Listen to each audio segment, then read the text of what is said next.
Good evening, Chatham.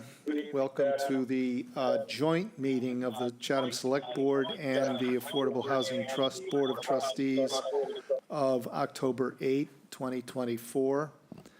Please note, this meeting is being recorded and will be available shortly hereafter for scheduled and on-demand viewing on any smartphone or tablet device.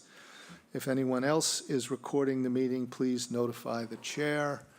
Seeing no such notification, I'll proceed. Pursuant to Governor Healy's March 29, 2023 signing of the Acts of 2023, extending certain COVID-19 measures adopted during the state of emergency, suspending certain provisions of the Open Meeting Law, General Law, Chapter 30A, Section 20, until March 31, 2025.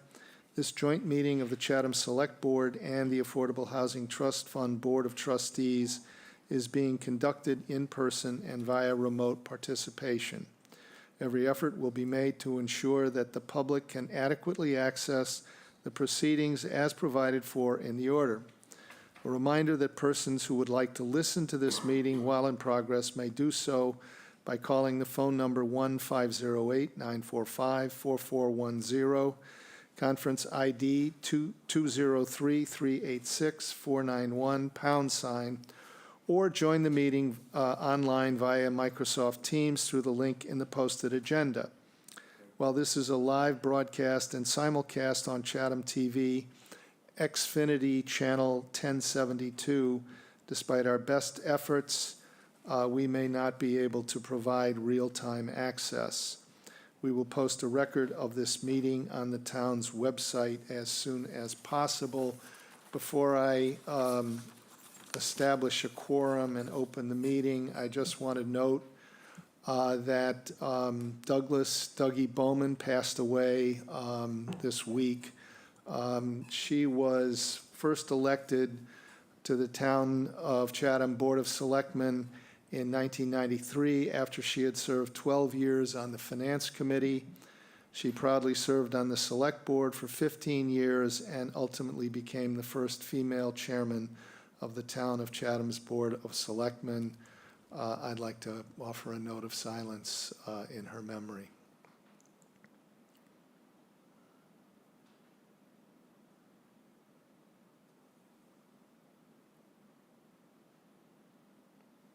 Thank you.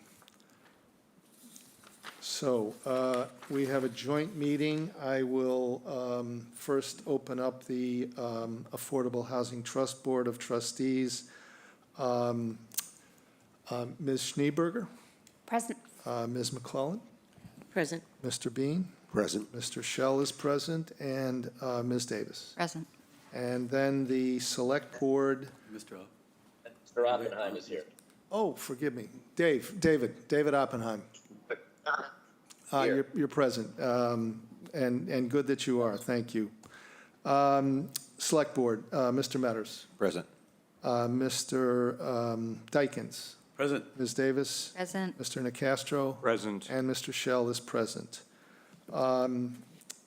So our first order of business as the joint meeting will be to consider the land disposition agreement with Penrose for the sale and development of housing at 1533/0 Main Street. And I will defer running through the rest of the agenda until we complete the joint meeting. And with that, I think we're going to turn it over to our town council. If I'm, Jill, go ahead. Thank you. If I could just do a quick please do. introduction. Jill Goldsmith, your town manager. So tonight we're here to consider the land disposition agreement with Penrose for the sale and development of housing at 1533 and 0 Main Street. This is a significant step forward following the vote of approval on July 9th by both boards to affirm my approval of the Evaluation Committee's recommendation to proceed with Penrose for development rights for both 1533 0 Main Street as well as 0 Meeting House Road.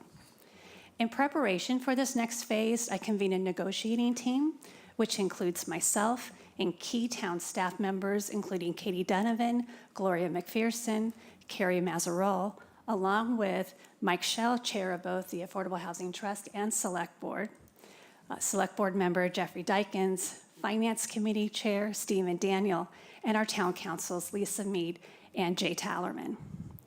Our team prioritized the LDA for 1533 Main Street, which we are presenting to you this evening.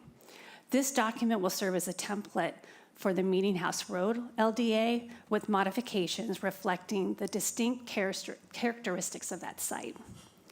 Our team met internally with Town Council numerous times and held 2 meetings with Penrose, represented by Charlie Adams and Rio Chanchetti. Town Council Lisa Mead worked directly with attorney Jacob Taylor, legal counsel for Penrose to create the LDA. Attorney Lisa Mead will review the LDA in detail tonight, including the schedule for insertion in Exhibit B, as well as deadlines, the purchase price, and the affordable housing restrictions. It's respectfully recommended that the Select Board and the Affordable Housing Trust vote to execute the land disposition agreement with Penrose for the sale and development of housing at 1533 Main Street. Thank you. Thank you. I'll turn it over to Lisa Mead. I do want to say that we are inviting public comment alongside of the 2 boards after the Lisa's presentation. So thank you, Lisa. You're welcome, and thank you, Mr. Chair and members of the committee and the board. It's great to be here. I think that we have a presentation that Kathy helped me with to help kind of guide us through this conversation. So as the town manager said, this is the land disposition agreement for the sale of 0 to 1533 Main Street. If you go to the next slide. So what I did was I took basically the meat of this agreement and broke it down into 3 component parts. And the first is, when is the project going to be done, and what are the deadlines driving the completion of the project? And so most of these deadlines initially run concurrently, that is, all at the same time, even though there may be different time frames involved. So once we sign, the beginning date is the execution of this document. So the effective date would be, let's just say for sake of discussion, is tomorrow. The applicant has agreed to file a project eligibility letter with Mass Housing within 14 days, or EOHLC within 14 days of the signing of the LDA, and no more than 30 days. So that will commence immediately. They've been working on that while we've been working on the LDA. Then the due diligence period also starts on the same effective date, and they have 90 days to conduct the due diligence. Please know that they're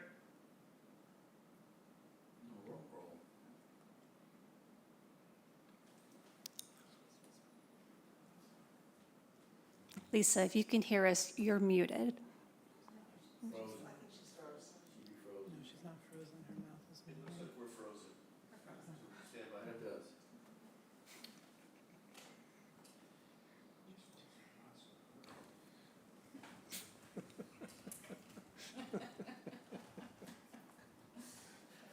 This could take longer.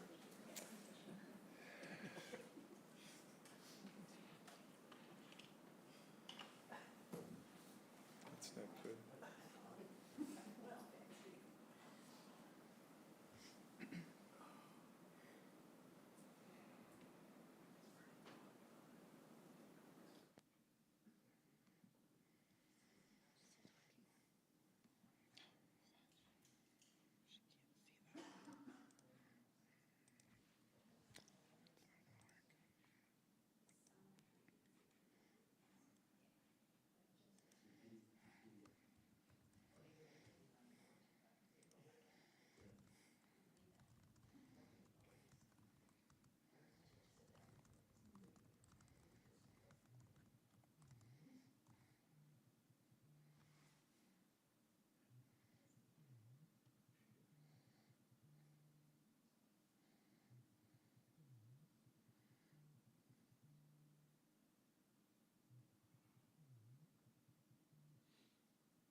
Still talking. I feel bad.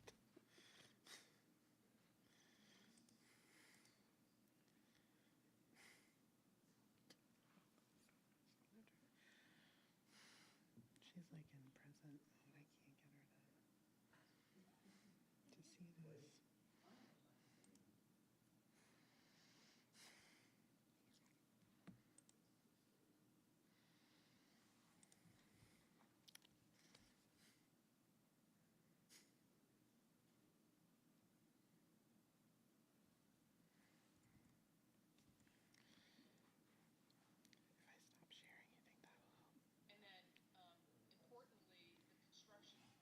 She's doing her thing.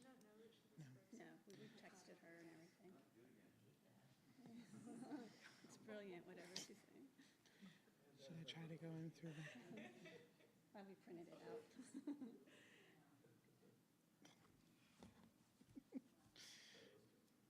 Well, if you You could hear, can't tell. could we tell her since you could hear? Maybe you tell her, but through not through the mic, but through the computer. You know what I mean? Like turn your mic on there, because they're still doing that. It won't do feedback because no one else has it on. Lisa?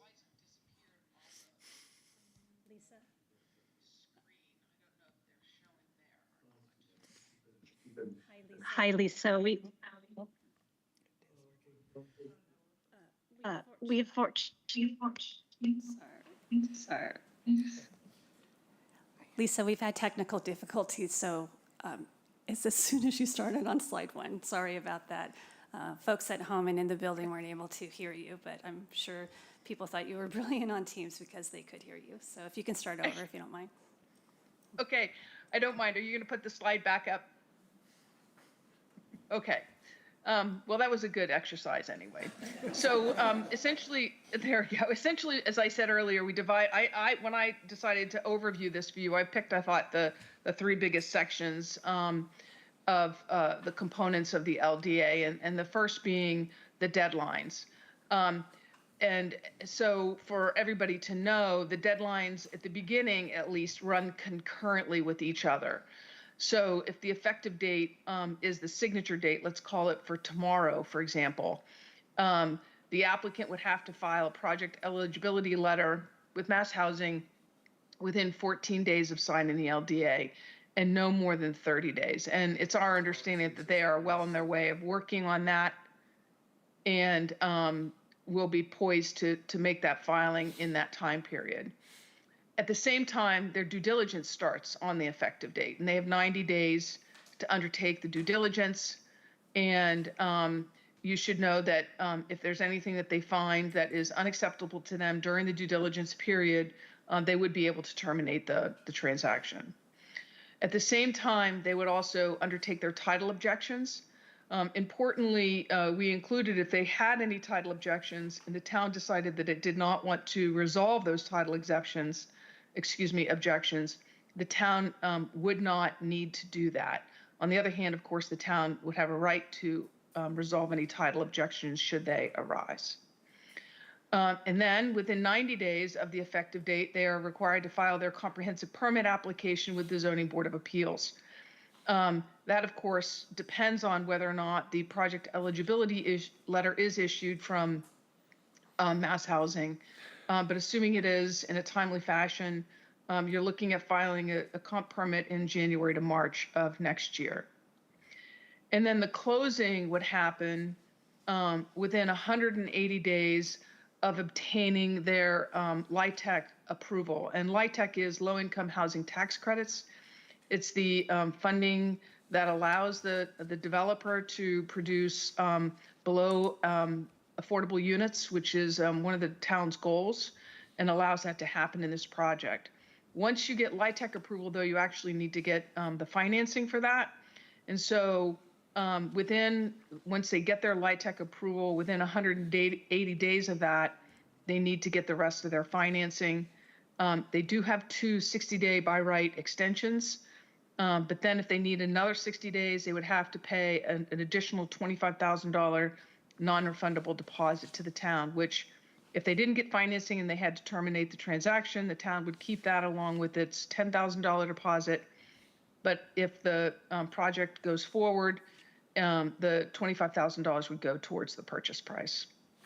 And then construction starts, importantly, within 30 days of the closing.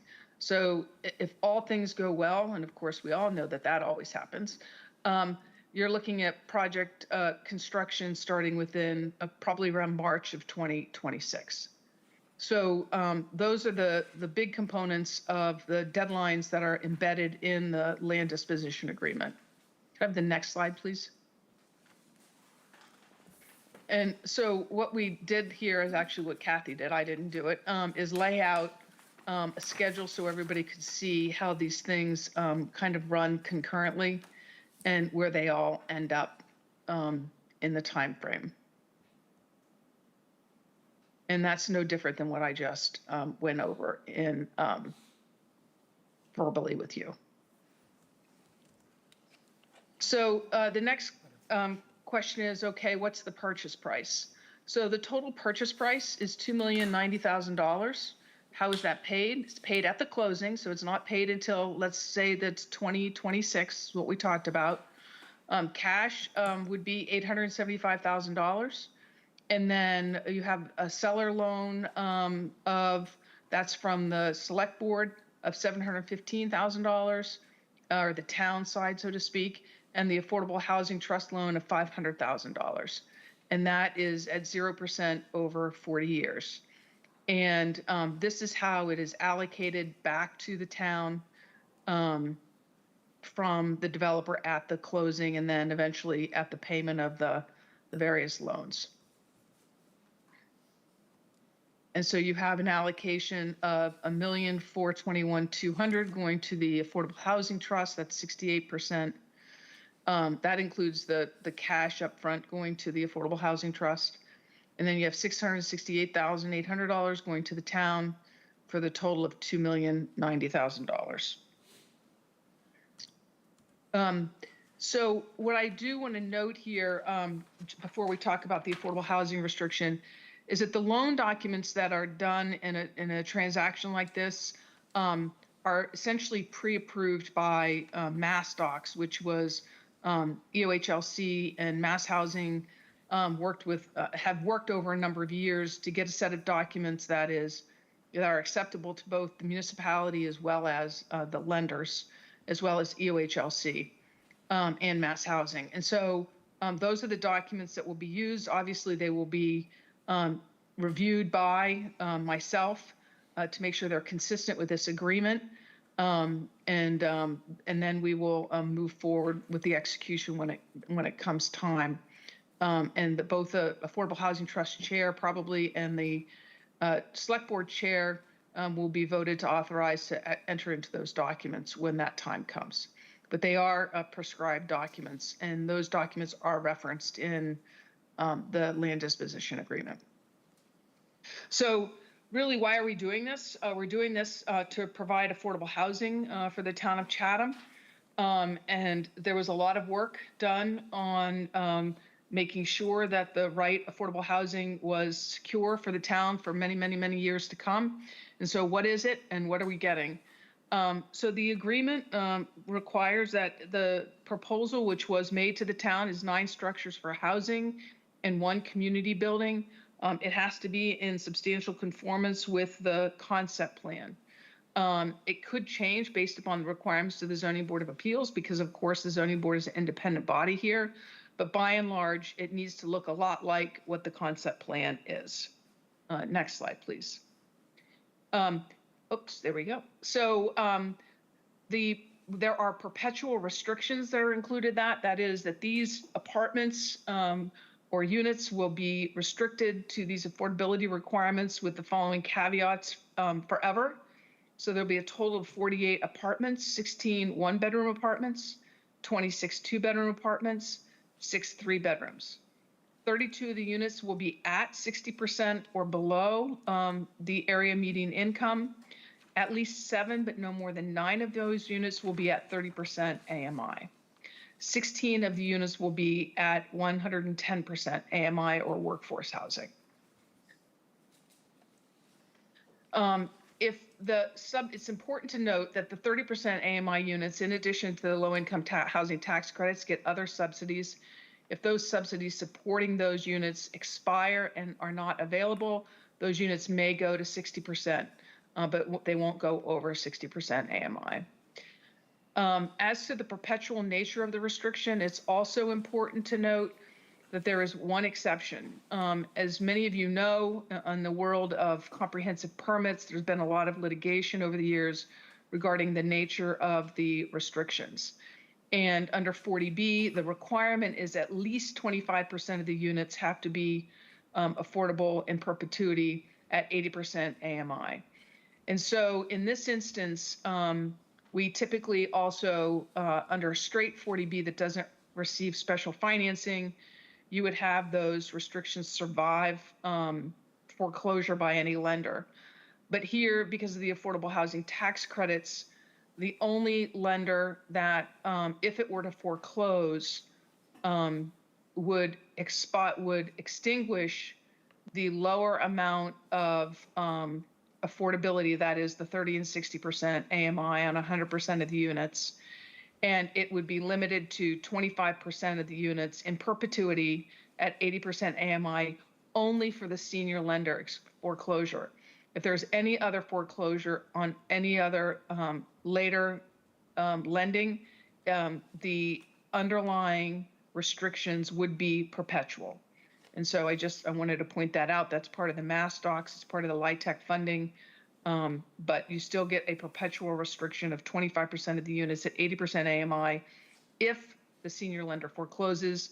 Mass Housing and UHLC like to talk about how, of course, they're not ever going to foreclose because they are in the business of financing affordable housing.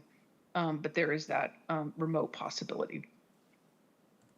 Next slide, please. So I think some other things that are important at that the town worked really hard, the committee worked really hard to make sure some details around the edges that are going to make this a great community for the town of Chatham. All 3-bedroom units must have 2 bathrooms. They must install solar panels on all southwest exposed rooftops. They haven't done that study in full yet, so if they don't or can't do that, they have to provide a reason based in fact as to why they are not able to do that and can only do it on some. So, but that is a requirement. They have to install street trees and sidewalks along Main Street. We have provided a right of entry as part of this LDA so they can get right in and start working on site related to their due diligence and their final plans. They're also allowing the fire department to use the cottages that aren't restricted in any way as fire exercises, and then the town will remove the debris from those cottages. So there's been a lot of cooperation back and forth in that regard. Next slide, please. And then finally, in the world of default in real estate, we always hate to talk about this, but it's important to include it. If there's a default by the buyer, there is a $10,000 deposit, not the least of which they're putting in hundreds of thousands of dollars in the permitting and process that they will lose. But the $10,000 deposit would be kept by the town. Of course, if it's later down the road when that $25,000 additional payment is made, that would also be kept by the town. If the town defaults, then the developer can require specific performance and make the town sell them the property for these purposes and perform under the agreement. Again, the developer is putting in hundreds of thousands of dollars to complete this project, and if the town tries to walk away, they need some security in that regard. So that's the overview of the LDA. I'm happy to answer any specific questions that anyone might have, Mr. Chair. Thank you very much. I'll look to the board. I know there's at least one question. Do you want to ask your question, Carolyn? Sure, I do have a couple of them. Just reading over the LDA. Let's see, I'll go with the one slide that let's go with the timeline. Because the one thing I'm confused about is in the LDA, you mentioned the 180 days, and then you get 2 consecutive 60 days, and because you have stuff to do, and you don't know how long that's going to be. I understand all that. I don't see where that's almost a year is denoted in the timeline that you gave us, the slide that you had on the screen. So if you could show me where that year of getting things in order before you start construction is denoted. I think I'm looking at one here. I don't know if you want to pull that back up, but the one I have that I printed out in front of me, it's the second line from the bottom on the second page. I think purchase subject to terms and extensions of LDA. That takes you out to January 2026, I think. come I don't see that? It's the next I to don't know the if you can last pull that. line. Oh, on this one. On here. Spread out. All right, well, let's see. So the Excel spreadsheet slide that I think you're referring to, Carolyn, that's one that Charlie Adams kind of put together with the timeline, and there's a note at the bottom with the due diligence listed. Is that? No, so That's if about you the- look at that's line about the- 14. That's about the funding rounds. I just yeah, don't see this, If you look at, go on, I'm sorry. yeah, if you look at line 14. So purchase financial closing subject to terms and extensions, options, and LDA. February 2026. Construction start date, March 2026. Right, so you only, but it's only for 3 months, and you're telling us that it could be actually a year. Right, that's why it says subject to extensions, Okay. options, and LDA. Right. All right, so so then it could be that much longer, just so we're prepared for that. And then, Yeah, absolutely. and then the next thing, in regards to,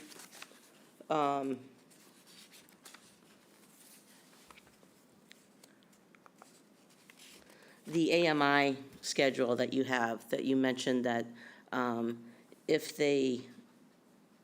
if after 40 or 50 years, if they need to, change the AMI and move it from 30 to 60, on the LDA, the document I got, it also says you can go from 60 to 80. But in the slide, it said you just did 30 to 60. I'll find- Yeah, so I It's didn't mean to on- interrupt somebody. It's on page 9 at the top of the LDA, I believe.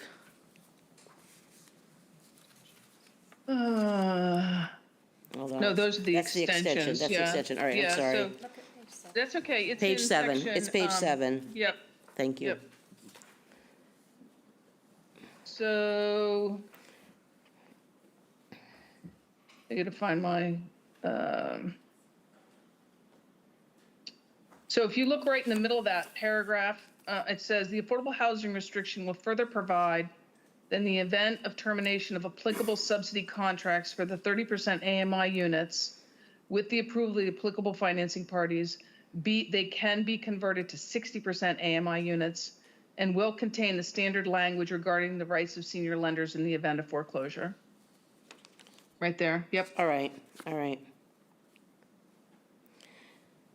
So in that case, we're losing the lower end of our 30%. Correct.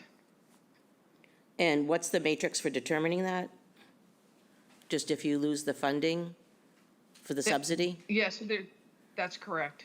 So it's based on, it's a profit matrix, not based on the needs of the community. After 40 years, we could lose it if they're not making enough money and they don't have the subsidy, is that correct? No, it doesn't have anything to do with what they're making. It has to do with the availability of the subsidy. Right, So if which there's a is, state subsidy, that is providing those units at 30% and the state eliminates that program, then they won't continue on that at 30%. So I guess you could say that has to do with profit, but it also has to do with the availability of the subsidy. okay. And then the other thing about would they go foreclosure, 25% will remain affordable. Correct. Some developments do 50%, is that not an option? Where we're giving up, 25% on foreclosure, 25% at 80% AMI on foreclosure only by the senior lender.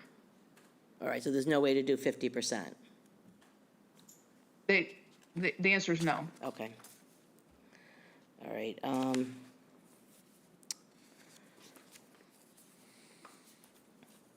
on one second.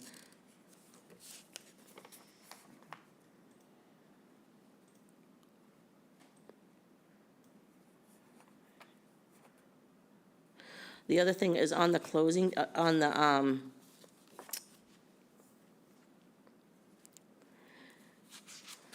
I'm sorry, when we talk about Chatham being the next in line for getting these credits, on the proposal that you gave us, on the last page, there was a list of properties that Penrose is currently working with, and there's 3 in Massachusetts that are still pending. They haven't got their tax credits yet. So my assumption is that they're in the round, and they will get credited before us. Is that a logical assumption, or? So I didn't give you anything about No, who's it was in doing the- what in what rounds, right? It was So, in- okay. Yeah, so we have been informed by Penrose, and I think that anybody who's been on this committee, that they are attempting to put this in as their next project for the LIHTC credits. No, I realize that, but in the proposal, not in the LDA, in the proposal that they gave to us in response to the RFP, they listed their properties as, they have 3 pending properties that are waiting for credits, that have already been applied for, that they're waiting for. So I'm just saying ours would, One. Oh, yeah, okay, so there's a Lennox, so they had 2 projects in Lennox. One was already funded, and the other one was not funded, but is in the process, but it was not funded last time. all right, and then you have Chelsea Soldier Home in 95 Everett, Mass. I mean, this was in their proposal, and they're all. Yeah, I don't know about the Chelsea project or the Ever project. I don't know, maybe somebody else in your meeting knows that. I don't know anything about those projects. Yeah, I'll jump in here, but we may get some help from other people who are in the room. Sure. The 2 that were addressed were the ones that Lisa mentioned, Lennox, and the other one, I've forgotten the name of it, but they said one was funded, and the other one, they pretty clearly said they intended for it to be behind us. Now, I don't know how to be more detailed about why or how that is, but they did suggest pretty strongly that they intended for us to be first up. Sure. I don't know if you want to correct that or add to that. That's my understanding of what we're being presented. I'm just thinking that the state's not deciding who's, based on their opinions. The state's already got these pending applications, so they're going to decide who they give it to. That's all. I just want to be aware that we could be a couple more years, so that we're not, and it will be what it is. There's no getting around it. There's no question, and that's the reason for all those extensions availability is that concern. But Well, that's even after this, the build-out will happen. But, I mean, I'm just saying, I just want to be realistic in terms of knowing that it could be 1, 2, or 3 years, depending upon how that works out, there's nothing we can do about that. I understand that. that's correct. So, and the only other thing was, so we have $175,000 in cash coming to us when all this is done. That's the, 875. oh, I'm sorry, 875, yes. So that comes at closing, which could be 1, 2, or 3, 4 years out technically, right? Yeah. So does that go in escrow account? Does that get interest? Do we just get it when we get it, or? It's like any other real estate, transaction. You don't put the money up until you do the closing. So that's their money until we are ready to do the closing. Okay. All right. That's all for now. Thank you. Anybody else? Bruce? One other minor thing, on the, where is it, page 5, on the solar, I'm sure in the full document there's more detail on this, but they must install panels. If not, they must provide a fact-based reason. Is there a dispute resolution mechanism there if we disagree that the fact that precludes them? So I'll jump in here. So this kind of went back and forth during negotiations. There was a presentation made that they were attempting to put solar on all the southwest exposure on the buildings, but had not yet done any studies and couldn't guarantee that they would be able to do it. And the committee went back and said, well, we want it on all of the buildings. But they're like, well, we can't guarantee that because we haven't done a study. It may not make sense to do on every single one of the buildings. And so the resolution was, okay, if you can't do it on every single one of the buildings, you have to tell us exactly why you can't. And it has to be fact-based. It can't be because it doesn't make, it's not convenient. It doesn't make financial sense. It needs to be fact-based. It's not, they're not going to produce enough electricity to make sense or things of that nature. Okay, so it could not, it can't, the reason cannot be it doesn't make financial sense. Correct. Could it be that they can't get financing for it? I don't think that, I mean, I guess they would have to come back with it, say we couldn't get financing for the solar, but I mean, that could be a fact, of course, could be a fact. Okay. But And one more. If this somewhat aspirational timeline goes through, I would slightly worry about their projected cost per square foot of construction is optimistic. And if it, by some chance, stretches out to a worst case, the cost of construction would balloon beyond what their financing would support. Is there a mechanism with which they can approach the town for more money to make up the shortfall? So I think, and I think Mike and Jill can jump in here. So it's my recollection that that Mr. Abrams, I think that's right, Charlie, indicated that their estimates were based upon kind of a worst case scenario. They had a gap in there to make sure that they knew what they were looking at in the event that they didn't get funded immediately. You can always amend an agreement by both parties agreeing to amend an agreement, but that was his thought, that by the time they get funded, they've taken into consideration potential increases in construction costs. That's all from me. Okay, thank you. Dean? Thank you, Mr. Chairman. I have a handful of questions and I think a couple of typos.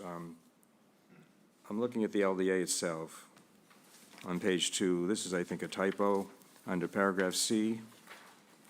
If you go down to the 7th line, which begins reasonable wear and tear accepted, the phrase the designated developer, I think, is misplaced. I think it belongs in the line following after the phrase due diligence period with a comma before it.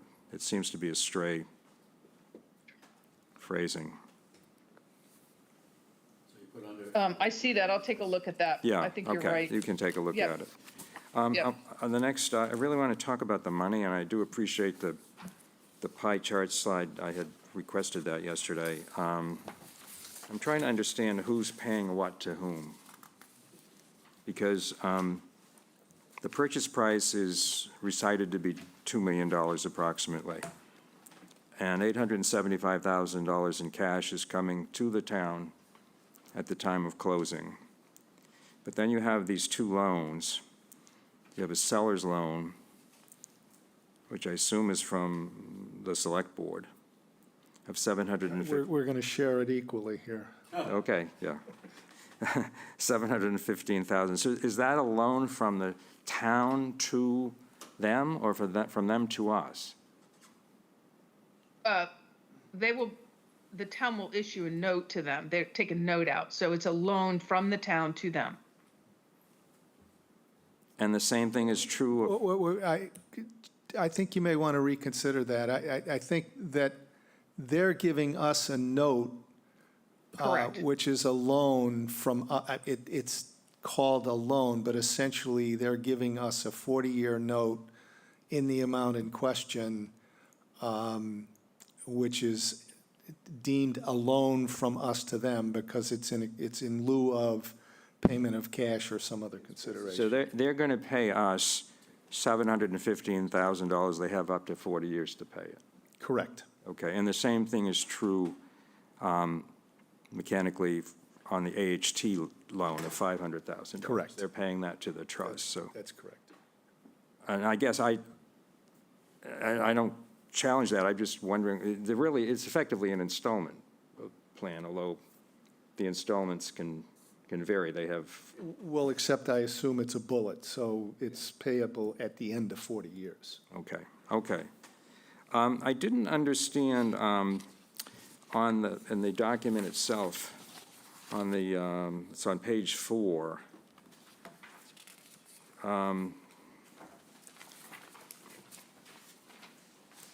This figure of 46, it's under BC, seller's notes allocation. They refer to $46,200. I'm not sure what that is. And is that? I understand the 668,800, that's the allocation to the town. But what is this $46,200? That is part of the 715,000 Right. that we're subtracting 668.8, and so the balance of the note is 46.2. Okay, all right, I get that. On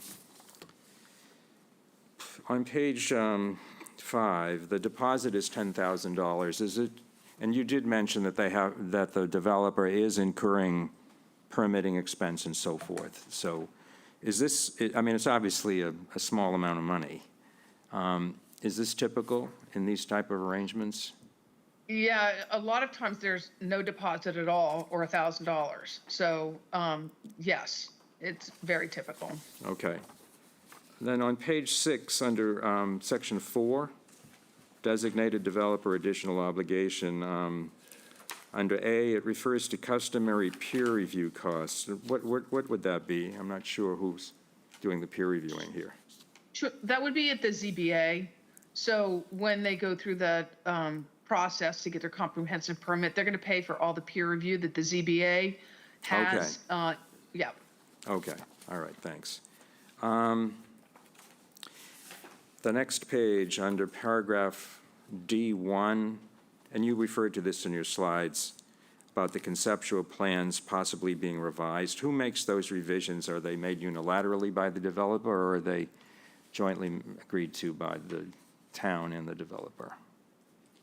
So I think it depends, right? The Zoning Board of Appeals has a right to require them to do certain things, of course. But if the developer makes his changes to the conceptual plan, they need to come to the town. So in fact, the developer's already started to do that based upon meetings with the committee that was meeting with them. So the conceptual plan is that which was part of the RFP response. And then there were some things the committee asked to see the developer start to implement before he submits to the ZBA. And he's already started to do that. So he would be working with the committee to make any of the changes to the conceptual plans, except for unless they're required by the ZBA. Okay. Then on page 9, under the designated developer deliverables, it does refer to an assignment. I assume that there's an assignment to a third party is not permitted under the agreement under, I think it's on page 15. Am I reading that correctly? The only assignment could be to a companion or an associated entity. That's correct. To the developer, all right. That's correct. With the same management team. Yeah. Same occupancy. Yes. And then on page 11, this is just a typo, I call it to your attention, under paragraph A, and I think it's 1, 2, 3, 4, 5. 10th line down, begins with the word town. It's is misspelled, it's just Yep, ITS. thank you. Yep, thank you. I want to also just, I think this is my last one, I think. Yeah, on page 13, section A, default, you have this in your slide also. The liquidated damages is just $10,000, right? Yes, that's correct. It would be $10,000 and the $25,000 if that's already happened. But that is correct. Is that, Plus all the money they've spent. okay, is I that mean, why it's so, obviously- is that why the liquidated damages are so low? Because of the amount of money they're investing in the project? Yeah, Yeah, that's part of the discussion, yes. okay, If I may, for the record here, just to be clear, I don't want to mention specific numbers, but they've indicated to us by the time they get to this point, to the point of being essentially ready to start, they will have several $100,000 invested in this project, in the preparation, the getting ready, the permitting and so forth, Okay. And and the financing. And the final question on the next paragraph about specific performance. Is there a reason why the town can't compel specific performance in the case of a default on their part? Well, if they can't get funding, they can't perform, right? I mean, that's part of the issue. So you're, yeah. Okay. Dean, Dean, we're just having some trouble keeping up. So what page were you just looking at about the That was performance? page 13. 13. It's the Section same B. page right Got it. here. Okay, thank you. Yeah. I did find one other typo on page 16. This is up at the top, second line. I think you mean to say a third-party beneficiary. It says third part. Good catch. Okay, that's it. Thank you, Mr. Chairman. Thank you. Anybody else? And David, I can't see if you are, have your hand raised, so I'll just offer you the opportunity to ask any questions if you have any. No, I don't have any questions. Thank you. Okay. You may indeed. All right, back to that, I just want to be clear on my understanding of, I'm having a little trouble accepting the reduction of the 30% AMI, and the page I was looking at is at the top of page 8. It actually starts at the bottom of page 7, where it says the town acknowledges that the project will be required to meet so-called residual analysis requirements in order to proceed. In the event that the project is not able to meet these requirements, the town will work with the designated developer in good faith to modify the affordability requirements should this become necessary by allowing some of the 30% units or 60% units be converted to 80%, but only after the Yeah. 50 years. So, and then on the RFP that was issued, which you guys, I don't know if you have that in front of you, but on page 5 on the bottom, it says the town will convey the property to the successful proposer with a restriction that will ensure that the housing remains deed restricted at the various levels of affordability in perpetuity. So I'm concerned about losing those lower AMIs when the whole point was to develop a range, the point of the RFP was to develop a range of AMIs to meet the community need. I know we have the higher ones there, which is great, we want it attainable, but we're kind of just abandoning the lower end. Now granted, that's at 50 years, but if we want it in perpetuity, if that's the point, I don't think the need for these lower AMIs is gonna go away. 60% right now, could be a single person making $50,000 or something. This is a good segment of the population, so I really have trouble with having a development like this that will at some point have a mechanism to abandon the lower AMIs, because that was one of the reasons we chose this developer in particular, was to meet that need. So if I could address the residual analysis. Sure. For a minute, because the committee pushed really hard on, related to this very specific issue, which is what led to the language that at the beginning of that paragraph on page 7 that we read earlier, about 32 of the units rented to families at 60% AMI, inclusive of at least 7 units and no more than 9 units rented to families at or below 30%. So the residual analysis is that in order to qualify for the tax credits, there has to be an opinion from a tax attorney that the 0% loans are actually in fact loans and not grants, and that when you take out the project to the very, to the 40 and 50 years, that in fact the project can pay for those loans, and that's the residual analysis. And again, Mike and Jill can speak to this, but the reason the change, there was actually a change of the potential of change in that 30% to 60% to 30%, and the at least 7 and no more than 9 was to address that issue.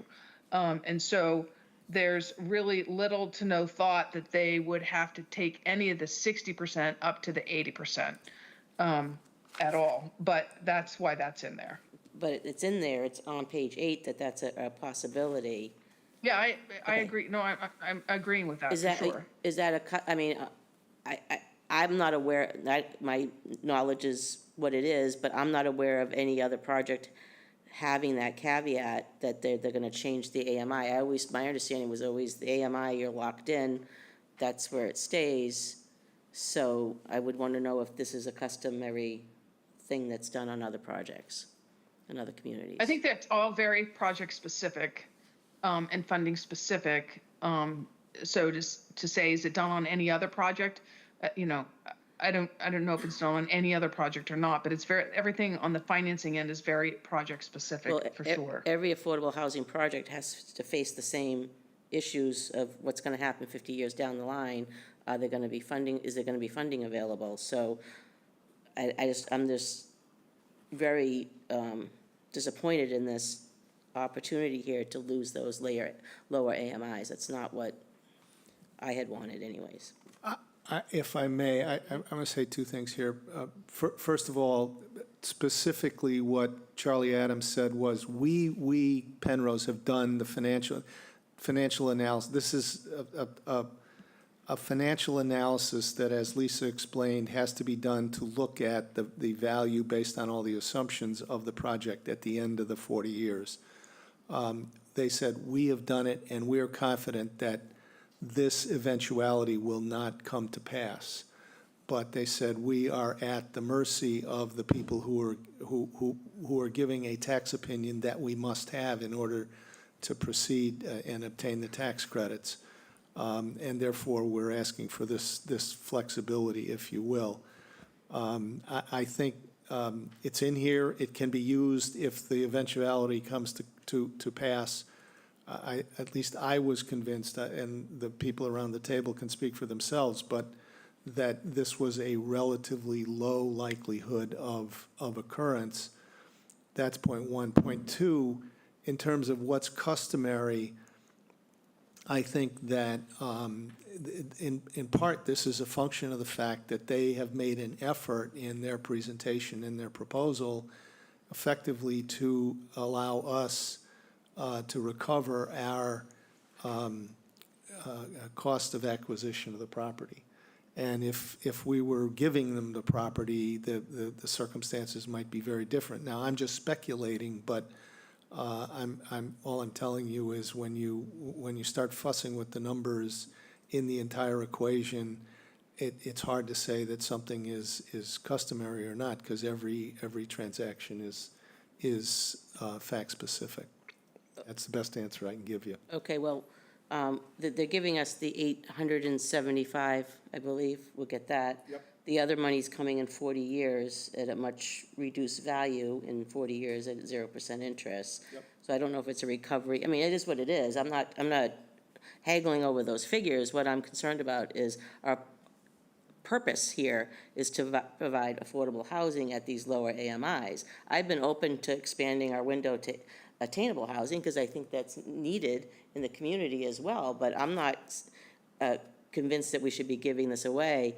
And there's been so many projects on board that the community, Cape Wide and other places that have been doing. I would be curious to know, was there any inquiry into any other development? Is this something that's done? Because I've never heard of it, but like I said, I would defer to people who are in the industry, not necessarily the developer who's trying to do this, but the affordable housing community at large. Is this what's happening? Was there any inquiry made to look beyond what Penrose was giving us? Well, I've given you the answer that we got. There were a bunch of people sitting around the table who, by the way, pushed hard on this and had the very same concern that you did. Originally, the way the language read was at least 7 units, and they came back and limited it to between 7 and 9. So I'm sorry, I'm mixing up two points here. We pushed on it. This is where we ended up. That's the best I can tell you. Corey has his hand up. Yeah, Corey, go ahead. Thank you, Mr. Chair. So, I mean, no big secret, not overly happy with the process and where we landed with where we are. But to Caroline's point, I think there was some philosophical stability that we had a certain goal in mind, you know, and we wanted to keep certain elements of this as part of our goal. This is okay. We're gonna move forward with this project, and this is what we're providing for the town. And to have, I think, to some of us, significant elements of it pulled away at some point, if it's so unlikely to happen, why is there such a pushback into amending that language? It seems to be kind of a hot button. If I didn't participate in the negotiation team, obviously, but if there's such a pushback to not amend that language, kind of a red flag for me a little bit, because if we're looking to a project that we want to provide for the community, what is I guess it's boiling down to just the dollars and cents, and that's a little bit unnerving for me versus the philosophical goals of the housing elements that we're trying to provide for the community. So I'm kind of on Caroline's camp with this one. Well, I would also point out that this is after 50 years. This is not next week or, you know, day one of so this is after 50 years. And we're all long gone, and Well, okay, yeah, I'm sorry, yeah, go ahead. Thank you. One thing, if we wanted to do away with that eventual possibility, is the sense of this committee that we would be willing to negotiate away the 875 into a form of a 40-year at 0%, which I'm not sure I would be willing, but I suspect we could get that. I suspect we could get that removed if we were willing to sweeten the pot. Well, I'm not sure whether that's true or not. I think it may well be, but frankly, I'd rather have the 875 and use it today to develop further our program. I think, and I think even if you took it out, hypothetically speaking, if the eventuality comes to pass, it's going to be at a point where we are very committed, they are very committed, and they're going to come to us and look us in the eye and say, we need this in order to get the tax opinion.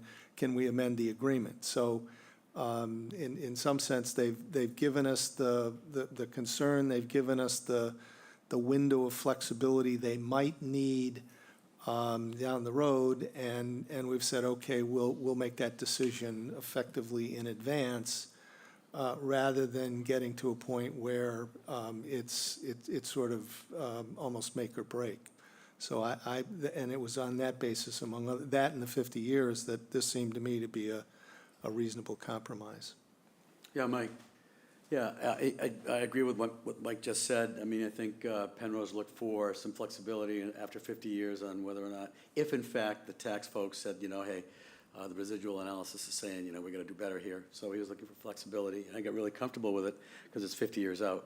So we know we've done a good deal for affordable housing for 50 years, and in fact, this may never come to pass, but he argued, and we agreed after some disagreement, that if you really needed that flexibility, that we weren't going to hold him up for it. So I think that's a very fair, was a fair outcome. And no inquiry to any other community that's done these developments in recent years, if that's been a caveat for them, because they would face the same problem, that what if in 40 years we can't get funding? That 50. 50 years, I'm sorry. So. Carolyn, you're making an assumption here that I'm not sure is a correct assumption, that it would have been profitable to get out a bunch of agreements and look at what look for a provision like this or not. As I say, I don't know for sure, but I do know that this is a financial viability, feasibility point that is always going to be unique to the project that you're looking at. So, yeah, Dean. Can I just ask a basic question? What is the phrase residual analysis referred to? Is it a term of art? It's in quotes in the document. I'm not familiar with the concept. So the residual analysis is specifically done, as I indicated earlier, to qualify for the tax credits, and to make sure that, in fact, the project can support the funding of the project, and that that the loans that are being provided are not actually grants, but rather really loans. And so a tax attorney will do the analysis with whatever financial individuals to show that if the project is funded at, for at least 50 years for the breakdown of affordability, that in fact the project could pay for those loans.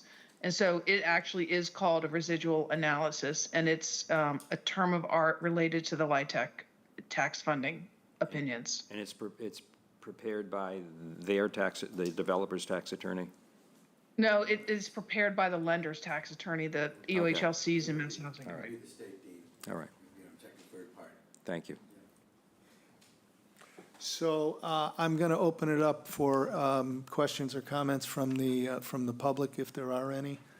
I see one, I see at least, I can't tell. Can you help me? Jill, can you help me with who has their hand up? I do see Elaine Gibbs has her hand up. Yes, Ms. I- Gibbs? Yes, I see Elaine Gibbs, thank you. Thank you, Mr. Chair. Yes, first of all, I'd like to comment on page 8, where you list things that you've added, like solar panels and trees and sidewalks, et cetera. I had previously sent some suggestions that I don't see in here, and I think they should be included because they weren't in the RFP, but had been committed to at some point during discussions. I think that it has to identify that each unit will have a dishwasher and washer and dryers, not just hookups, because that sort of is what happened with the solar panels. I think that occupancy has to be restricted. These, particularly the 3-bedroom apartments, can have 6 unrelated people in it. And despite what they said is the occupancy at Nauset Green, I think it could be different in Chatham.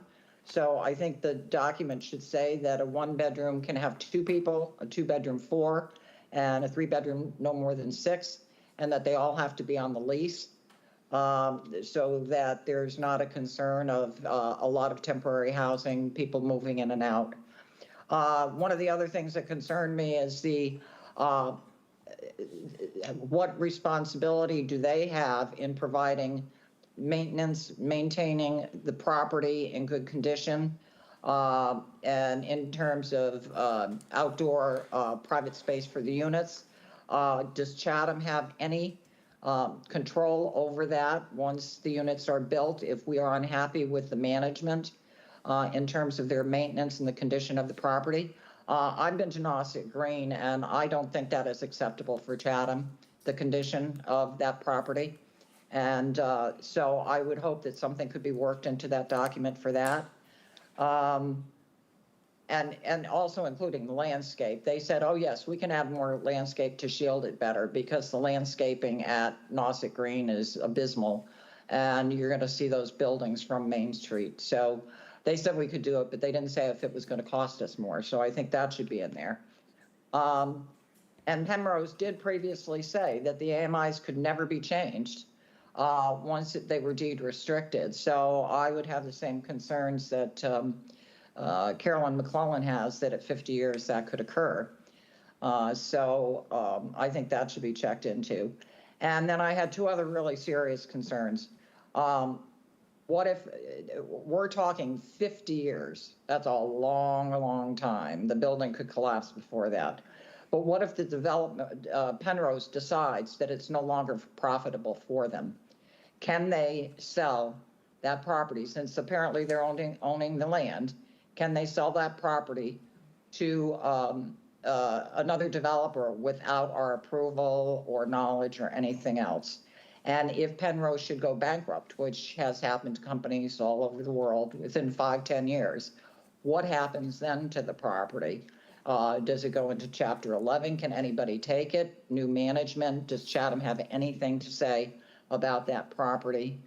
at all, because I think that would be a real concern. And the other concern I have is I've always had problems with the financials. I think they were overstated in terms of what they thought they could get for rents for 2 and 3 bedrooms. So if they don't qualify, I think something should be in there that they cannot, in order to meet their numbers, that they cannot reduce the quality of the materials or equipment that they will be using on the property, that it has to be the same quality that they had quoted. And then finally, to go to the land distribution agreement, I think those deadlines that have been provided are wildly optimistic. To say that we could conceivably start construction in March of 2026. According to this, they're required to do 3 rounds to get the LIHTC grants. Each one of those rounds, if they get it in on time, which, you know, would have to be by January, could take 6 to 8 months. Then the second round begins in the fall, and then the third one would begin in 2026. And they usually take 6 to 8 months. And then on top of that, you add the 180 days that we have to give them to work out the details, and then 2 more 60 days. That's another year. So I would suggest that the idea that we will break ground before close to 2027 is highly, highly unlikely. And you did say something that really concerned me, that we have to go through that. And if we decide, if they decide to back out after all of that because they can't get financing, we get $10,000 after wasting 3.5 years. But if we want to back out, if I understood correctly, so I'd like clarification on that, I believe it was said that they could come after us and take the land because of the money they've invested, that they would have an action against us. So after us going through 3 or 4 years, and the fact that they've only spent $200,000, they could actually walk away with a land worth, you know, $5 million. That clause scares the heck out of me. So maybe I'm misunderstanding, but what if we wanted to back out after all of these delays that we've had? What liability do we have against them? What could they come after us for? Could they take the land? And those are my questions. Thank you. Thank you. Do we have anybody else? Ms. Burke?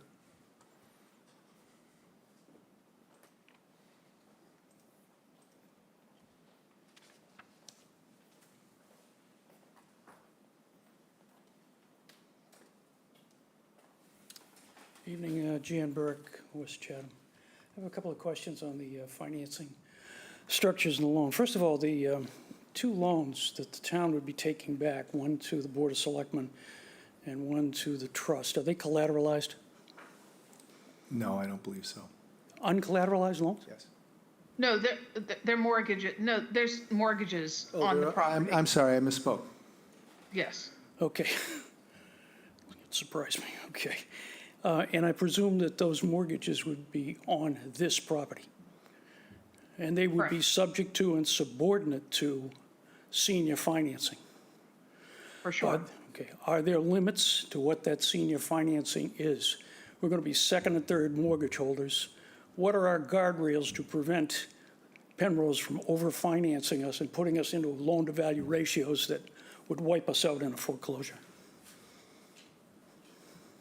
So the limits are what it's going to take to do the project. So there are not, you know, there's not a loan to value ratio for sure. There are no so there are no formalized guardrails here. Are there any limits? Well, then the town is then obligated to continue to subordinate to the senior financing, correct?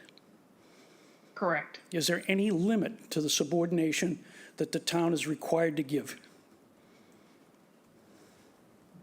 I don't think I understand your question. They're required to subordinate their loans to the senior financing. Right. So let's say they take a loan, a construction loan out for $5 million.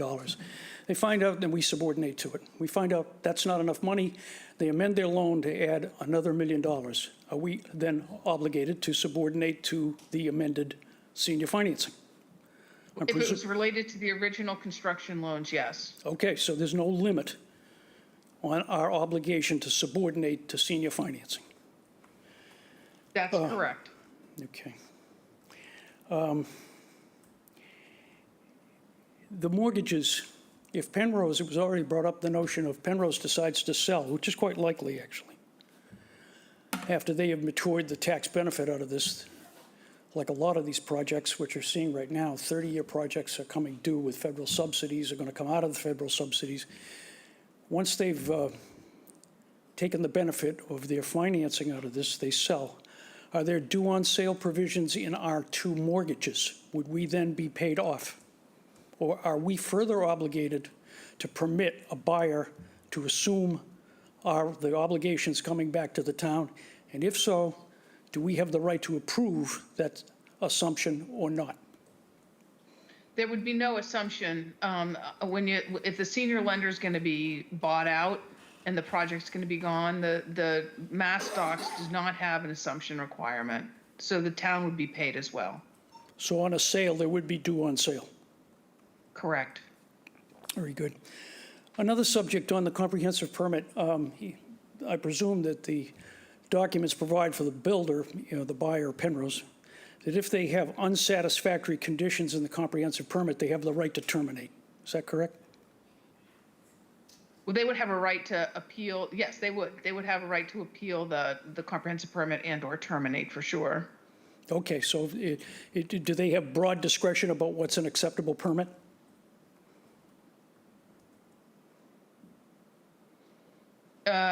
They would have any other discretion that they would have. I don't know that I understand your question. All right. Like A permit's issued by the Zoning Board of Appeals. Penrose doesn't like the conditions. Is there some standard for what they can like and not like? Or is it just up to them to decide it's unacceptable to us in our judgment? Who gets to make that call? It would be Penrose who would get to make that call. Okay, so they have this. Now, does the town have the same discretion if the town doesn't like the permit? No. Oh, my God. Okay. Thank you. Those are my questions. Thank you. Ms. Stern? Yes, thank you. Nicole Stern. A former speaker had some excellent questions, but the speaker before her also had several really important concerns. And I didn't hear anyone address those. Now, I don't know if it's the select board, the trust, but it's almost as if, we speak, but no one ever addresses it. I'd like someone to address some of her concerns, so we know they're being heard and responded to. Now. Mr. Chair. Yes, I heard you. I'm going to ask town council in the first instance. I think she's probably referring mostly to the questions because you addressed the questions that Ms. Burke asked. I think she's mainly referring to the questions raised by Ms. Gibbs. Elaine Gibbs, correct. Sure, I can address some of those questions. So in particular, I'm going to address the question related to the specific performance. So if the applicant or the developer, excuse me, were if the town decided that within the four corners of the document that it was not going to perform, not because Penrose defaulted, that the town just decided, I've waited long enough, even though there are still other things that the town's supposed to do under the agreement, Penrose could seek specific performance, but they wouldn't be taking the land. They would have to perform the agreement. They would have to comply with the terms of the agreement. So that's what the specific performance language requires. The other items, I think some of those are more appropriate for comprehensive permit conditions and were not included in the land disposition agreement. So Lisa, to clarify, they can't take it. They would pay the purchase price that's in the LDA, and that's what they would Right. be entitled to. That's correct, and they would have to perform all of the conditions in the LDA. Yeah, as in complete the project, as Correct. contracted for. Correct. Dean? Yeah, there was a question or two that Ms. Gibbs asked, and I think Lisa answered it in response to the question, indirectly in response to the question by Ms. Burke, but I wanted to ask it specifically. So the agreement can't be assigned to a third party, but the developer, after the project is up, they could sell the project, and they don't need the town's approval, right? Lisa? That's correct. They would have to give notice, because it's subject to a comprehensive permit. They have to give notice to the ZBA. The ZBA can't say no because it's considered an insubstantial change. They would also have to give notice to the Commonwealth. Okay, and then in the event of bankruptcy of Penrose, the project could be sold. I mean, it would be up to whatever the Correct. bankruptcy court approves, obviously. One But last. it would also be subject to the restrictions. Yeah. One other question relative to the Zoning Board of Appeals, your exchange with Ms. Burke. So if the developer is unhappy with a condition that's imposed by the Zoning Board, what is their relief? They can go to Superior Court? The HAC, they would go to the HAC to overturn the determination of the ZBA or seek a modification of the condition.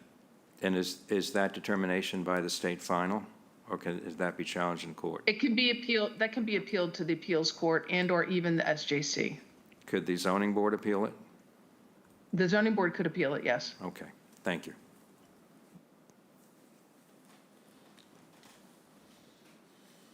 Okay. Yep. Ms. Hicks?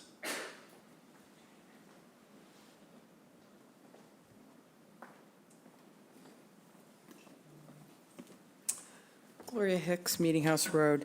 Comments are just about housekeeping. I was unable to pull up this document until yesterday. And even pulling up the document, exhibits A, C, D, and E were not visible. So to have a conversation about an agreement as important as this, I don't see why we didn't wait a week till we got things together, got things up so that people can read this, get clarification, make questions and concerns. So going forward, I would like for the Meeting House to have a little bit more than 2 days' notice, getting these documents and being able to read them. The sense of urgency is inappropriate and unnecessary. Thank you. I tried to pull it up on the web, and I only got it today. Okay. And even today, when I looked in recently, you still can't, all of them are empty except for Exhibit B. Okay, but in fairness, and I take your point, I'm not arguing with Yeah. you, but Exhibit A were the RFPs, the RFP. So that's been public for Okay, there was nothing literally listed months. under Exhibit A when I looked. And Exhibit C is a subset of their proposal, which also has been public since June. But I wouldn't know that looking at a document that I assumed was complete. Okay, Those pages were empty. I So take if your we could point. just make it comprehensive, because otherwise it's hard to have a conversation. Thank you. I hear you, thank you.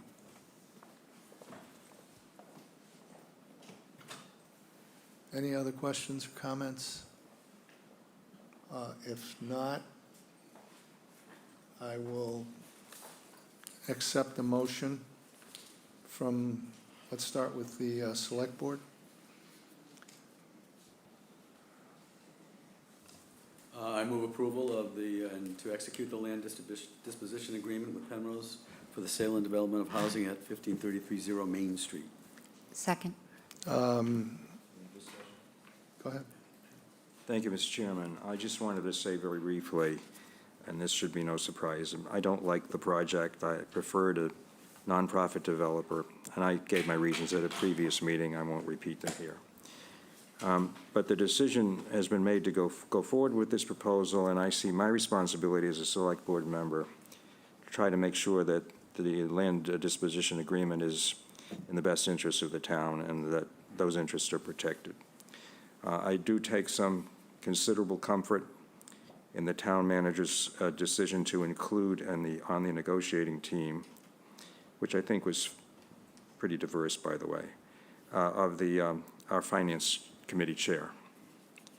And I also take some comfort in knowing that the ZBA members will take a careful look at this with an open public process, with the understanding clearly that the responsibility is going to fall on them in considerable measure to make sure that the town's interests are protected.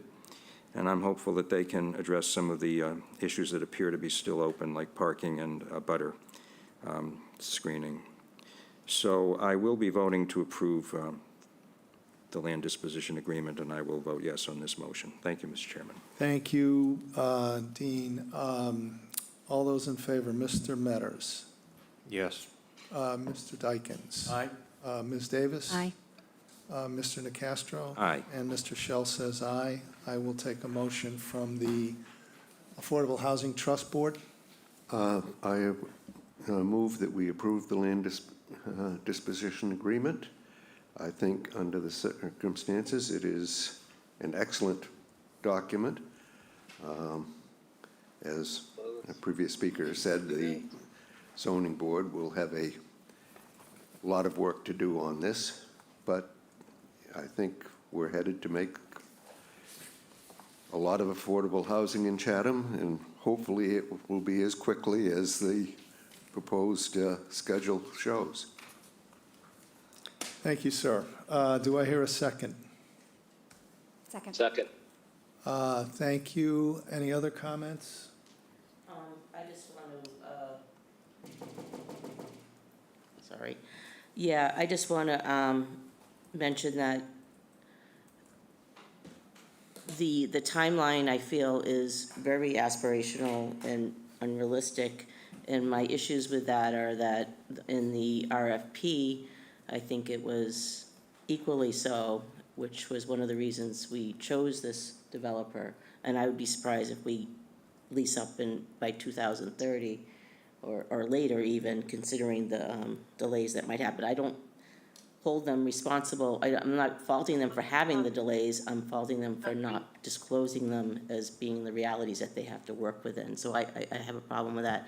And I'm going to have trouble. I can't support this I'm not going to support an affordable housing development that has, even if it's improbable and it's 50 years down the road, that you can reduce you can change the AMI and reduce our lower AMI things. If you took that out of it, I could support it, but I just can't at this point. Thank you. All right, we have a motion and a second. Mr. Oppenheim? Yes. Ms. Schneeberger? Yes. Ms. McClellan? No? Mr. Bean? Yes. Mr. Shell says yes. Ms. Davis? Yes. Thank you very much. Thank you, Lisa. Thank you, everybody who worked on it, including the committee. It was a very comprehensive process. Much appreciation to everybody. And with that, I'll take a motion to adjourn from the Affordable Housing Trust. So moved. Do I hear a second? Second. Thank you. All those in Second. favor? Mr. Oppenheim? Yes. Ms. Schneeberger? Yes. Ms. McClellan? Mr. Bean? Yes. Yes. Mr. Shell says yes, and Ms. Davis? Yes. Thank you, Thank you all very Affordable much. Housing Trust. Have a good night. Thanks, Lisa. You're welcome. Take Much care. appreciated. My pleasure. So with that, I'm going to move forward here and just quickly review our agenda this evening. We have minutes of September 24 to approve. We have public announcements and agenda requests. We have public comments on the business agenda. I'm going to invite the public to comment alongside of the board on items A and B of the business agenda. Item A is the allocation of responsibility for stepping stones in 127 Old Harbor Road for development of housing request for proposals, which refers to a request from the Affordable Housing Trust Board of August 7. Item B is a housing request for proposals for stepping stones and 127 Old Harbor Road, including an agenda request from the Community Housing Partnership to consider authorizing a test fit for 127 Old Harbor Road. Item C is considering a one-day alcohol permit and a one-day entertainment license for Witches Walk on Saturday, August 26th, from Monomoy Community Services. Item D is a report from Gulf and Maine Offshore Wind Project, Bureau of Ocean Energy Management.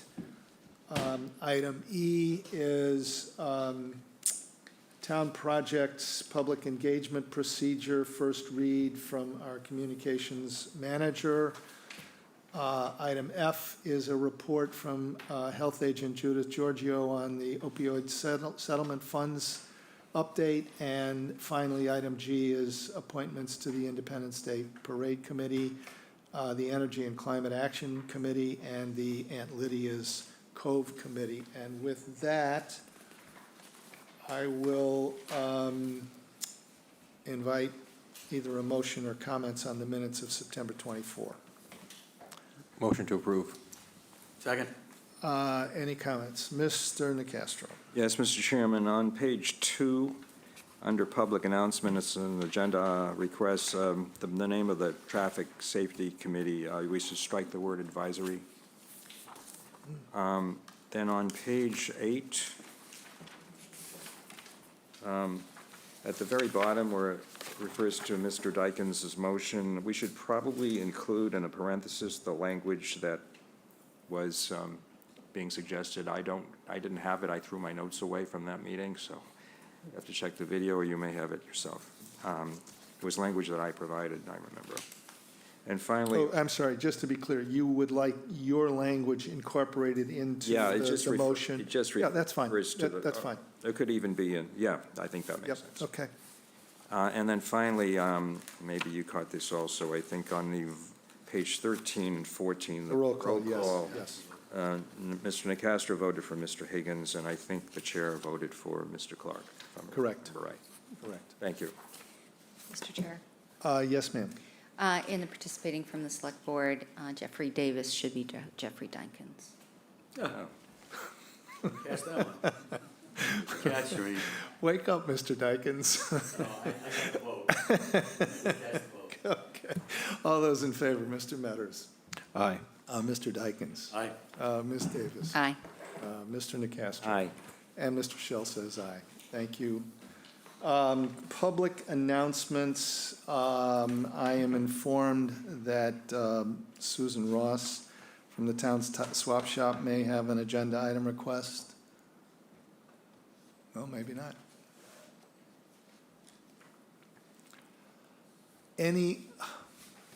Ms. Hicks?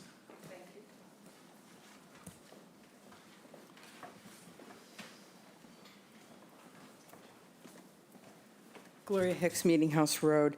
I just had a couple of things I would like to see come up on an agenda for discussion. One of which is the speed limit on Route 137. It's sailing along at 40 miles an hour. I don't see any postings for speed limits from the corner store all the way to 28. There are police details there constantly at the churches, at the podiatrist office, citing people. We don't have any sidewalks there. There are pedestrians. There are kids getting on and off school buses. I walk my dog. I take my life in my hands getting on 137, which I have to do during bad weather. And it is thickly settled from Commerce to 28. but I'm suggesting that the whole road be 30 miles an hour. It's a speed demon. I don't know how many police, how many violations are given out, but it's a real problem. And they don't slow down for bikers as well, and the bikers don't slow down for us either. So that's a real problem. If you could discuss that in the future, that would be great. The second thing is the pump station. Dr. Duncanson assured the community that this site was to be made more appealing, and is planned to plant trees after the work was completed. And I do have to note that that land was never supposed to be cleared like that in the first place. Abutters got their letters after the land was cleared. So we didn't even have a chance to voice our concerns about the defoliation of that entire corner. The South Chatham Village Association has brought this forth to meetings as well. Carol Gordon was told it would be completed in the spring. It was not. I was told it would be done in August. It was not. And the planning board was very clear that these pump stations were not supposed to be unsightly. If this isn't unsightly, I don't know what is. I reached out to Rob Farley via email last week, but have not received a responses yet. The Jersey barrier is still up there. No plantings have been done, and it's been an excessive amount of time that we've been waiting for this. So if we could talk about that, that would be great. The last thing I have is an agenda item that will be coming up, which is the LDA for a meeting house. In negotiating for that meeting house LDA, I would ask that it be posted earlier than the 2 days that we received for the Main Street, if possible. People need to see it. And I asked the trust and the board to include my repeated requests for my own access to 137 from my home. The current access is fraught with problems and safety concerns, which I brought to you for the last year. Vehicles blocking entry and exits, backing up in my driveway, turning around, as well as a deterioration in my driveway. I was denied access today because of a UPS truck. I had to go back up into my driveway and leave the other way, which is not the way I was going. It's a chronic problem, which I've brought to you.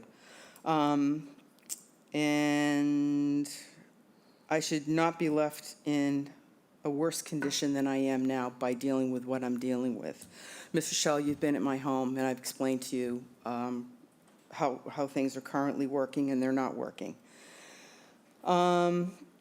Shared access has never been advantageous in terms of property value and logistics. I had concerns before I bought my home. I had a conversation with my neighbor that we would both maintain it together. That didn't happen. It's been me maintaining it. And that was my concern when I bought my property. I would like to remind the trust and the board that I have a legal right of way across that property and want to be sure that an appropriate alternative access be written in the LDA before I relinquish my right of way. You were thoughtful enough to put in Buckley Gardens as a title. I think this should take a little more precedence. And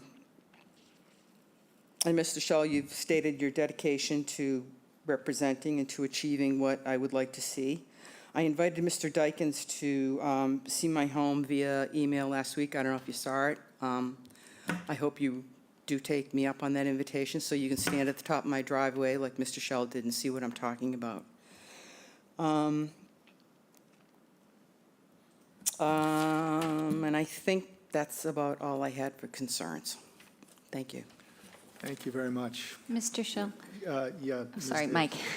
I think we can refer the speed issues and 137 issues to the Traffic Study Committee, right? Yeah, I think that's a good idea, and I'll just incorporate my own question, which is I have complete sympathy with the request. I also know, I believe that's a state highway, and so how we accomplish that needs to be part of what we refer to the Traffic Safety Committee.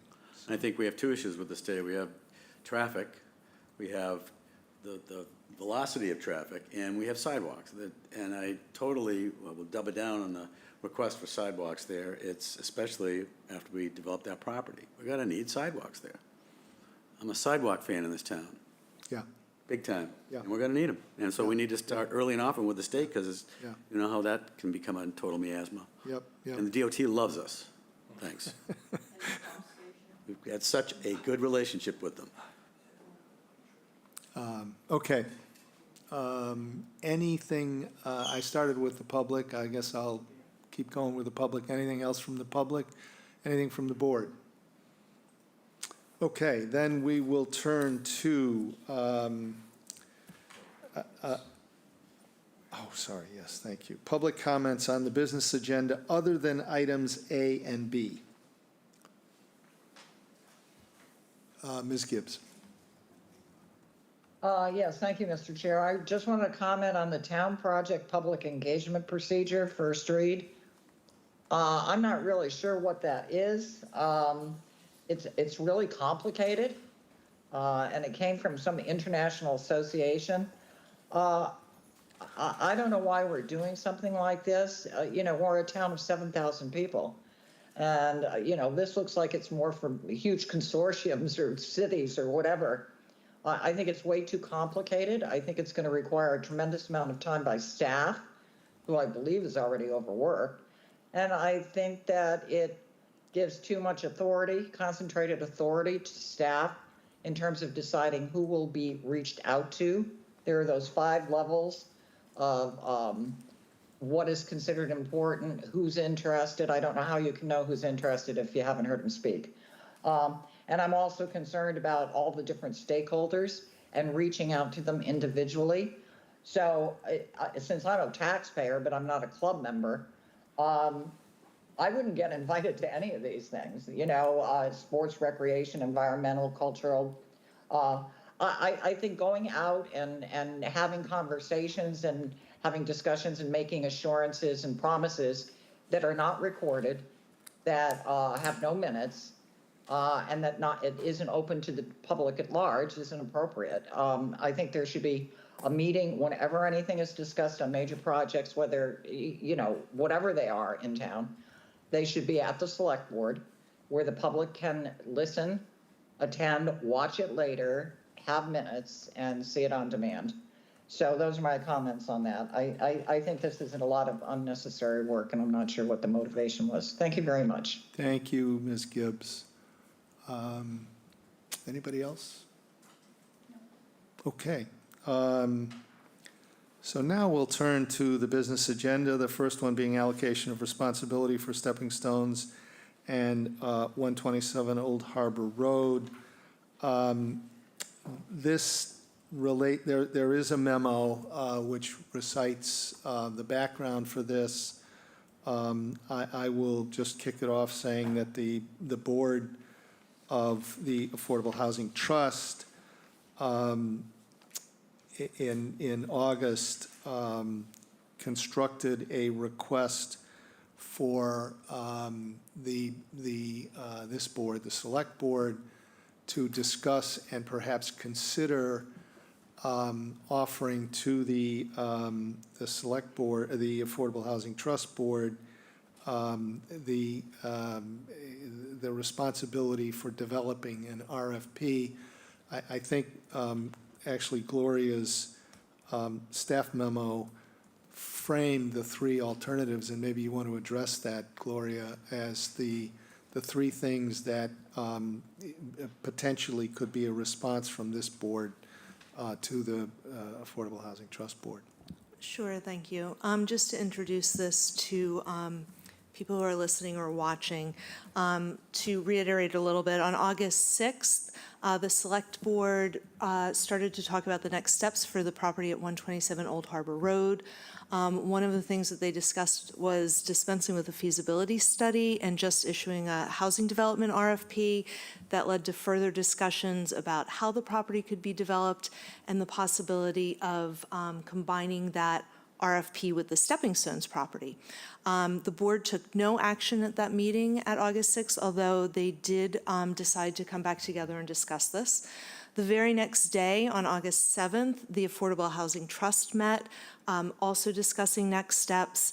And at that meeting, the board voted to petition the Select Board to designate the Affordable Housing Trust the managing entity for the RFP process for the properties at both 127 Old Harbor Road and Stepping Stones Road.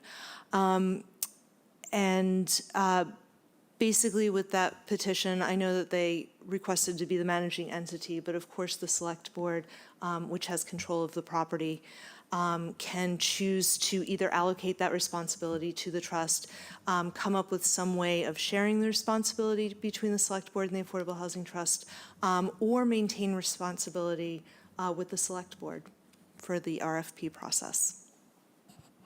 Thank you.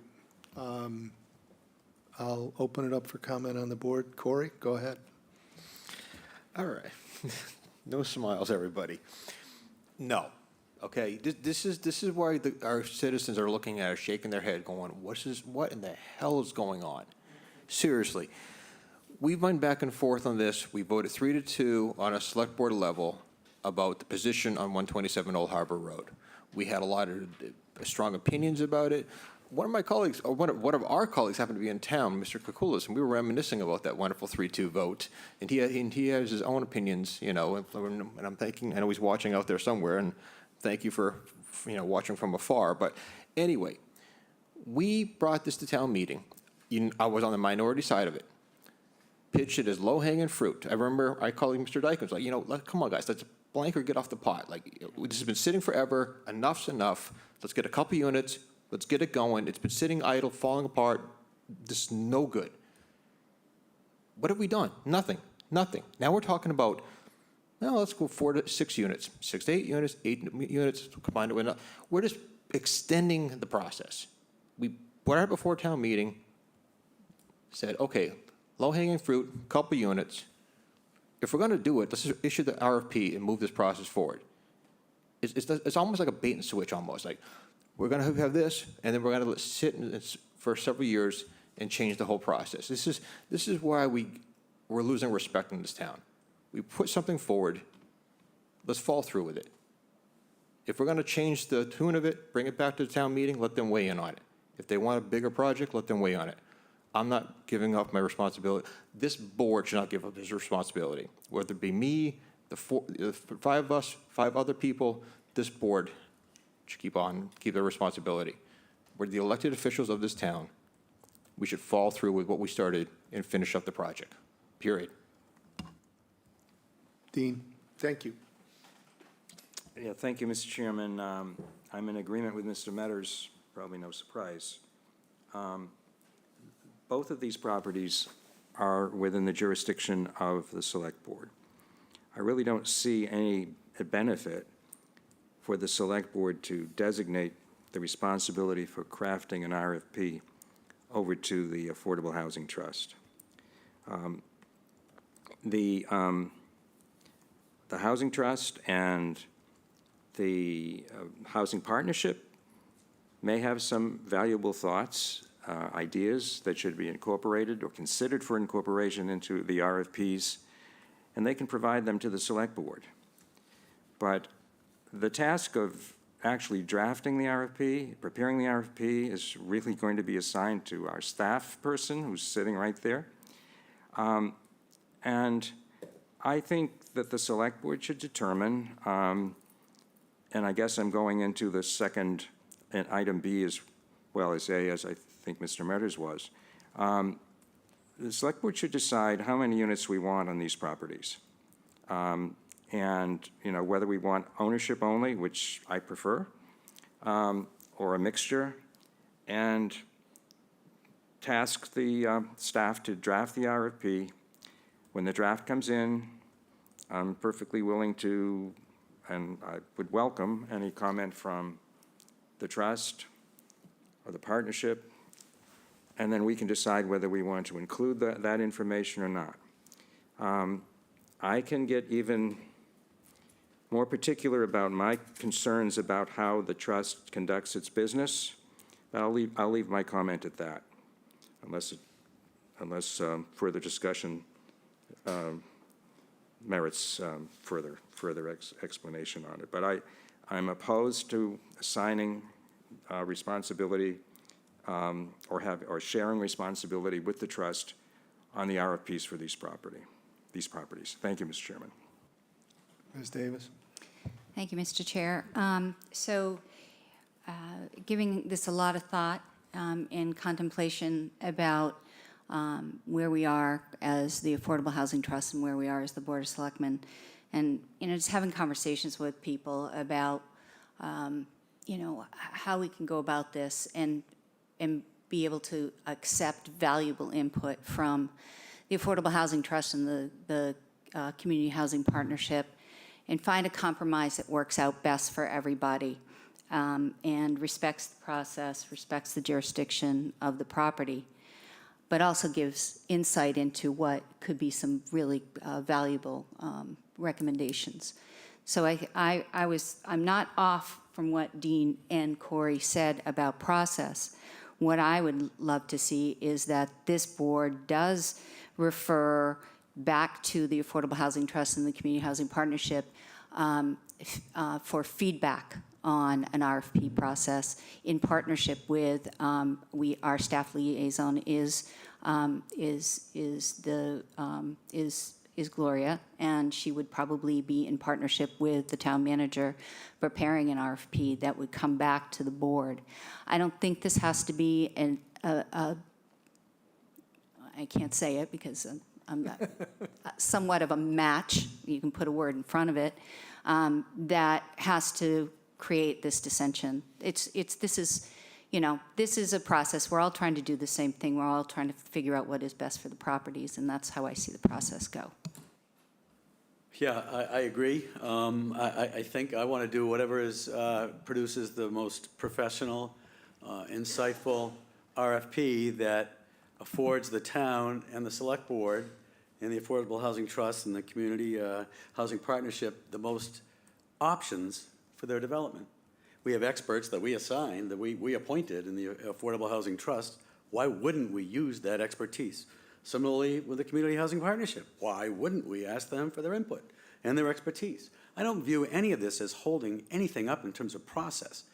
You think we're going to do the RFP and Gloria's going to turn around and do one in a heartbeat and we're going to say, yes, stamped approved, 2 units, here we go? We have to examine all the options that we might have for this property. I like attainable here too. I like attainable for 127. You guys know that. But I want to know what options we have. I heard ideas the last time we discussed this that I hadn't even considered. And if we want to do more than a couple units, we got to change the zoning. We got to go 40B. We got to do stuff. So I don't have that I want to hear from our resident experts. So whether we remand it the Affordable Housing Trust or to staff, I want to know our options. I want to get out of the politics of it. It's too much boo-hooing here about the politics of it. With Penrose, we got off the dime, and we'll continue to get off the dime. And we'll do affordable, we'll do attainable, and workforce housing as we go. But I want to know the options that we have to do it. I don't really care who does the RFP. I just want it done professionally, quickly, and completely.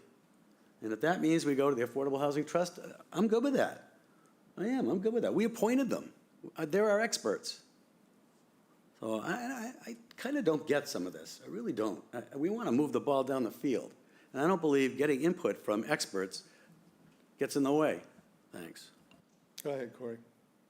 Thank you, Mr. Chair. I just wanted this very, very appropriate response, though. Brought this to town meeting, low-hanging fruit, couple units. Voters voted to approve it. It's our job to follow through. They're the ones who elected us to do the job. Let's follow through with our job, period. Okay. Nobody will believe me when I say I agree with a lot of what every one of you has said. I think it is completely foolish for us to get into whatever Shireen was thinking about over 127 Old Harbor Road. It's a special location. It's got all kinds of complications about it, including the will, including the strong feelings of the people who live around there, and we're not going to do any service for Chatham's housing needs by getting into literally a civil war over what we're going to do there. And I'm not in favor of that. On top of it, we now have an indication that some of the abutters have hired a lawyer, presumably to either work out an understanding with town council what's permitted there or not. And that's fine, that's their right to do that. The implication is if they don't agree, maybe there's a potential lawsuit there. Again, attracting a lawsuit is not my objective. In fact, it is decidedly one of the things I would most like to avoid. So my view, and I'll tell you what I think in principle here, but my view is that we ought to put 127 Old Harbor Road, with all due deference, Corey, to your comment about, low-hanging fruit and let's move forward and let's not be hung up. Let the legal issue get worked out with the abutters before we do anything and before we get into any arm wrestling matches. That would be my attitude. I've always thought that Stepping Stones was more deserving of our primary attention in the first place. Having said that, and how we accomplish this, I don't know that I have a good suggestion because I don't want to attract more resistance around this table than we already have. But I'd like to just remind everybody that in June of 2021, the Select Board voted 5-0. The Finance Committee voted 9-0. And by a substantial majority, the town meeting approved a petition to go to the general court to set up a trust that handled both affordable and attainable housing. And the trust board was to be exactly what our trust board is now, the same profile. And then the next year, because the general court had gone out of session and there was a new session, we renewed the same question. The only difference was it was 5-0 at the select board. It was only 6-0 at the finance committee. And once again, we submitted that. Last year at the annual meeting, 2023, we amended the bylaw to change the board from what it was before to what it is now. Again, the same thing that 2 town meetings approved and that the town meeting approved in 2023. Why do I go through all of that? The point of it is there are people on that board who have specific expertise in the world of real estate, in the world of housing, in the world of development. And I think it's a group that should not be excluded. I'm not talking about putting them in charge of anything. I'm talking about not excluding them and their input to get the best results for Chatham. Again, I don't know how we do that because I don't want to have an argument about who's on first or, who gets to do what. I just want to have that input as part of this process. I think, I'll just say this. One other thing. People are kind of careful about saying ownership versus rental. I have no problem saying I am entirely in favor of ownership on both of those properties. Absolutely, we don't even have to talk about rental there. It doesn't fit the neighborhood, and we're not looking to maximize the density or whatever. We're just trying to build some housing. And I think that the best approach here is to figure out a way that we can actually incorporate the Affordable Housing Trust into the process, not after the fact, not sitting here in the public as part of our meetings, but rather where they do something like what they did with respect to the RFPs that we previously did, where there was a lot of discussion and there was a lot of back and forth and a lot of public input, and then it came to the select board. And if we can figure out a way to do that, that's what I would be in favor of. And by the way, I think again, I like Carolyn McClellan's proposal to get a test fit. But I don't think that we should be doing anything with respect to 127 until we've eliminated the litigation risk that's presently in the mix. Dean? Thank you, Mr. Chairman. Well, you said a lot of things just now, and I would like to address some of them. I think I agree with you about 127 in terms of waiting to see what transpires of the legal issue, because I think this predates your time on the board. I questioned prior town council about certain sections of the statutes as to whether truly they didn't mean that the restrictions had expired, and town council advised that they indeed had, and it may very well be that current town council has a different opinion. I don't know. So we should probably wait on that. But I would say one other thing, and this is, Mr. Metters is absolutely correct. When 127 was presented to town meeting, it was presented largely, and I think the town meeting voters largely accepted it on the basis that we had two structures over there, and we could very easily house a fire person, a police officer, a teacher there. They weren't talking about multiple housing on that property. So it's almost like a bait and switch if the select board and the Affordable Housing Trust decides to do something more expansive. With respect to, Carolyn McClellan's committee's request, I could entertain a test fit that's limited to, something in the order of 4 or 5 units. I don't know. I'd want to see what the public reaction is to that before this board decided to take it forward. So much for 127. As far as the composition of the Affordable Housing Trust Board and the bylaw and the legislation died in the prior session of the legislature, as you know. It was refiled. It still hasn't been passed. The legislature will prorogue this year eventually. If it hasn't passed by then, this town is going to have to consider refiling that legislation, and I think there'll be some opposition from town meeting voters to refiling that legislation, given the unhappiness in large segments of this community about the process and the result that emerged from the Buckley property, and even the Meeting House Road properties. But right now, the Affordable Housing Trust has no business in the area of attainable housing. It's not in their jurisdiction. And I'm not saying cut them out. I'm saying don't let them have the first cut at shaping the RFP, because the RFP determines the result.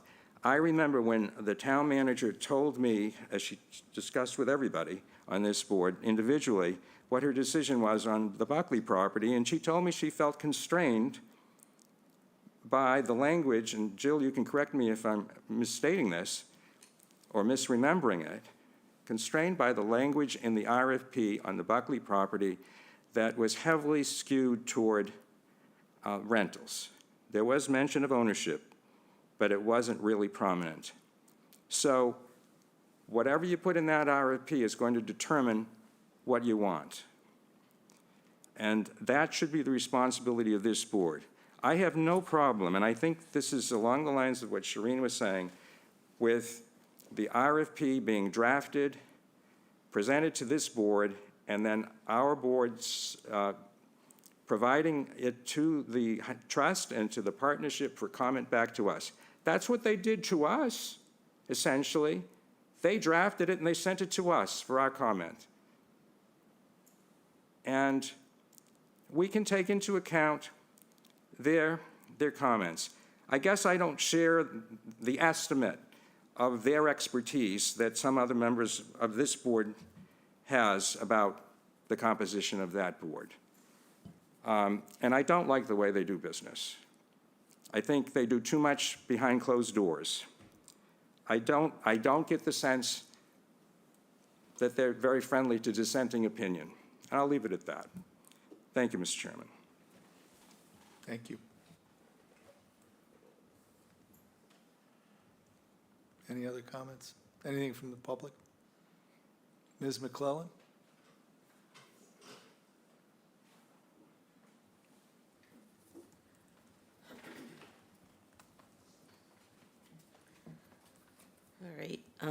Carolyn McClellan, South Chatham, and the chair of the Community Housing Partnership.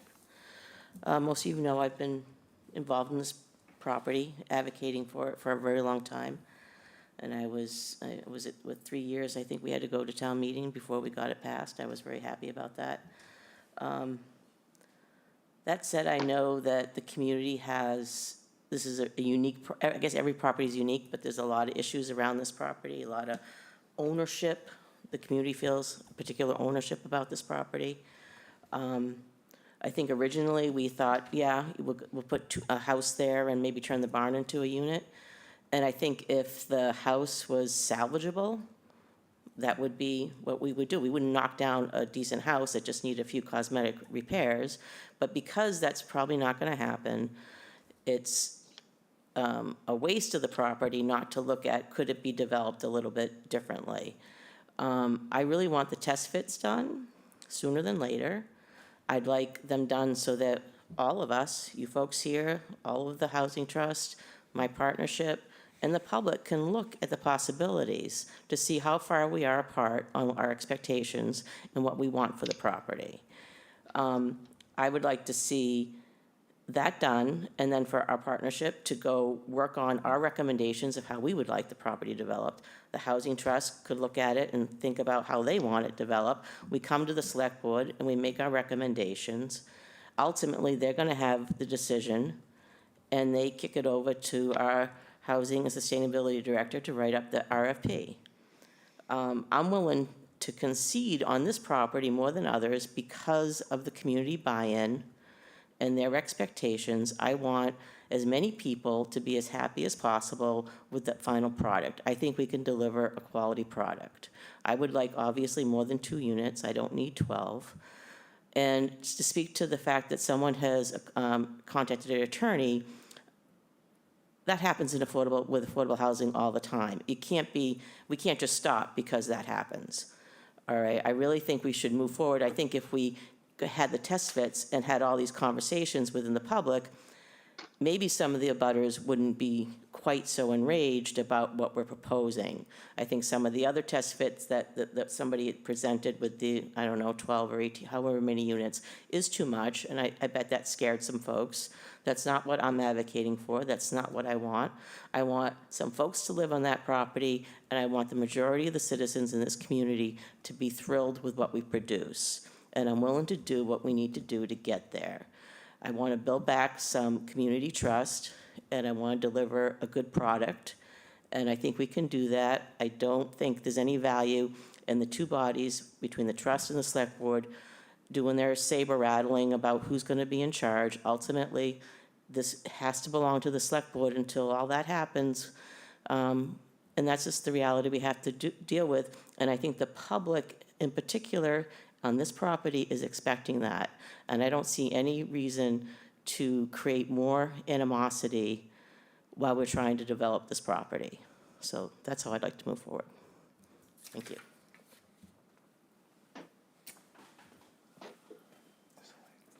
Ms. Gibbs? Yes. Yes, thank you very much. Yeah, the town owns the property, the 2 properties, which is the taxpayers.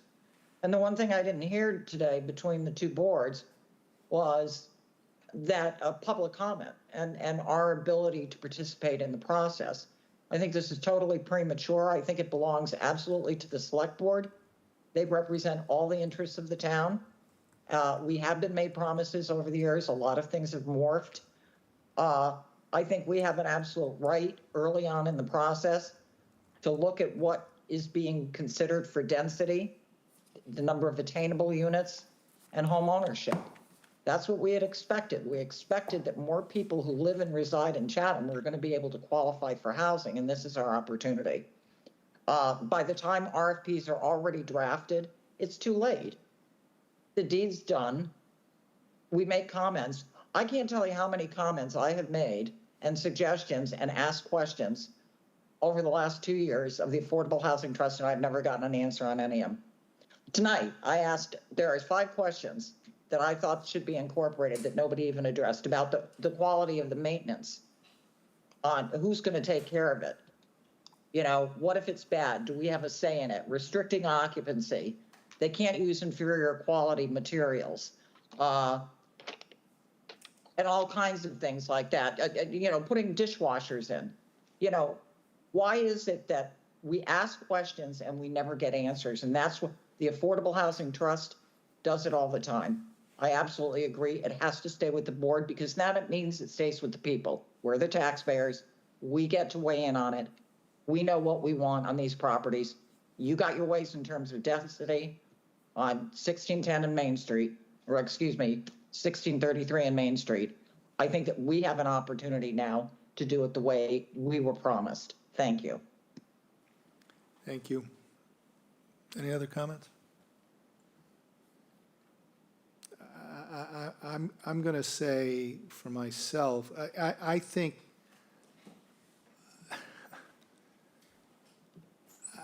I'm just going to say, to me, it's not so much about what we want or somebody wants or anybody wants as it is about having a project and an RFP that has a realistic possibility of attracting the interest of a responsible developer with a proposal that is somewhat amenable or at least negotiable from our point of view to build a project. There is an element of feasibility that goes into this that I think may be getting a little bit of short shrift in this discussion. But having said that, I'm going to say for my, where I am tonight is the following. I think the select board should authorize the housing director to engage somebody to do a test fit along the lines that are suggested in the Community Housing Partnership proposal. And when we have that, we can then decide what we want to do in terms of how we proceed from that point forward. I am not prepared to have an arm wrestling match here over who's going to develop the RFP or RFPs. I think, and as I say, I would hope that merely doing that test fit will not inflame or otherwise exacerbate whatever is brewing with respect to the potential litigation. And I agree with Dean. It may be that our new town council will have a different view. And until we have that in place, I don't think we ought to be doing much of anything. So that's where I'm coming from, but I'll entertain other comment. Dean. Thank you, Mr. Chairman. With respect to the proposal from the partnership, would you be amenable to amending the test fit categories to just two? The first being the one that is stated here, a test fit that contemplates only the reuse or reconstruction of the existing structures with 2 dwelling units total.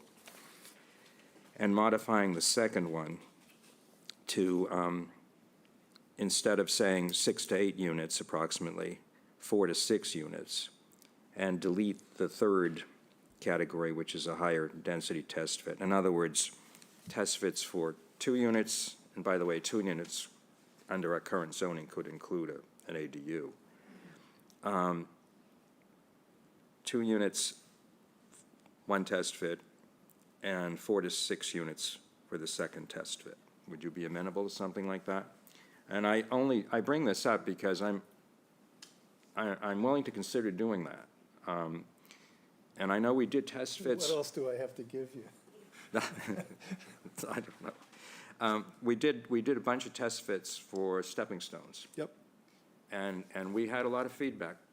I don't really know where those stand right now, but we had some feedback that reflected that, you know, we thought there were too many units, and, you know, we could do the same here. So I say that because I don't want the public to think that I'm endorsing 4 to 6 units. I'm not.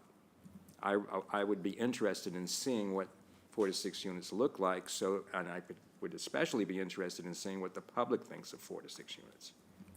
So anyway, that's my effort to try to move things along. So you asked me a question, I'd kind of like to hear what Carolyn has to say about it, but that would be acceptable to me, and subject to what the rest of the board thinks. Yeah, no, I think it's a good suggestion. And I think your notion is a good suggestion as well. Time to move some stuff along. I never thought higher density on that property was going to be a good fit anyway. I mean, it never was in my mind. I'm fine with looking at Carolyn's two proposals, but if there has to be a compromise made in order for us to get along and get this going, I'll be willing to look at the 4 to 6, because I think it will open up conversation enough that we'll be able to get good feedback. Corey? Sorry, Dean, no. No, I mean, this is what it boils down to, and I feel like I'm just hitting my head against the wall. We brought this to town meeting, a couple units. We could move on to RP right now, probably have little elements that any legal pushback would have to stop a project. But we bring things to town meeting. We should respect what the voters say. I didn't want to develop this property, period. I thought we should have kept it as far as the school, the town should keep it. It should fall in line with the wishes of Miss Ellis and the deeds, and that was my position all along. Town meeting said, nope, we're going to develop it for housing. Fine, I'm on the losing side of it. But now we're going, you know what, we're going to keep pushing a little bit further, 4 units. 4 units, it just bothers me. The people look at us and how we do process, and this just frankly rubs me the wrong way. So I know I'm on the minority on this one again. No big surprise there, but it's things like this that just irk me, and it upsets a lot of people. And I think more people may speak out. I encourage them to. I mean, we listen to the voters. That's what we answer to at the end of the day. But I think 127 for me. 127 Old Harbor Road, couple units. Let's move that forward. Stepping stone, home ownership, 100%. I think 6 by right, 6 to 8 was a number I had in my head. Something that fits in the neighborhood. Issue those, move those forward. But we're spending so much time spinning our wheels with process and kicking the can down the road that it's going to be another 3 or 4 years before we see a damn result, and it's frustrating. Okay, I just so you understand why, apart from being, I mean, I don't see what harm there is in looking at a drawing as an alternative. But moreover, and in part for community input, for expert input, for everybody to look at it and say, yay, no, up one side, whatever. But I personally, and I don't know anything about this, but based on what little I think I do know, the idea that we can get a developer to come in and essentially rehab the 2 buildings that are there and turn them into housing for sale, I find that, that seems highly, it's so improbable that I'd like to at least have an alternative to look at in case I might be right about that. It's not that it's got to be 4 or, it just, that's the hill we're going to die on. If somebody will do 2 and that's a good project, I have no problem with that. Do you want to say anything, Carolyn?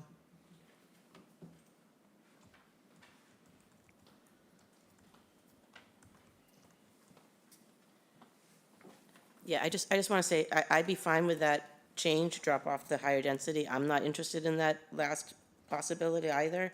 And to speak to Corey, I think if people could see it, and if they all hate it, that's fine. I want to move forward with a consensus.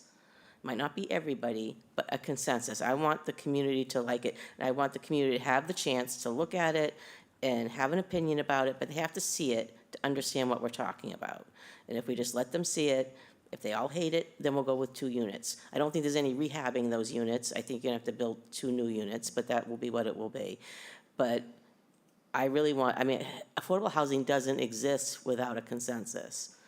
You know, that we won't move forward as a community if we don't move forward with consensus. So I just want to give them the opportunity to see what we're talking about and take it from there. I'm not trying to steamroll anybody or get anything done behind the scenes. I just want this property to be someday inhabited by people, while we're all still alive. Thank you. Unless somebody has further commentary, I think I'm going to see if anybody wants to make a motion or take no action. Dean?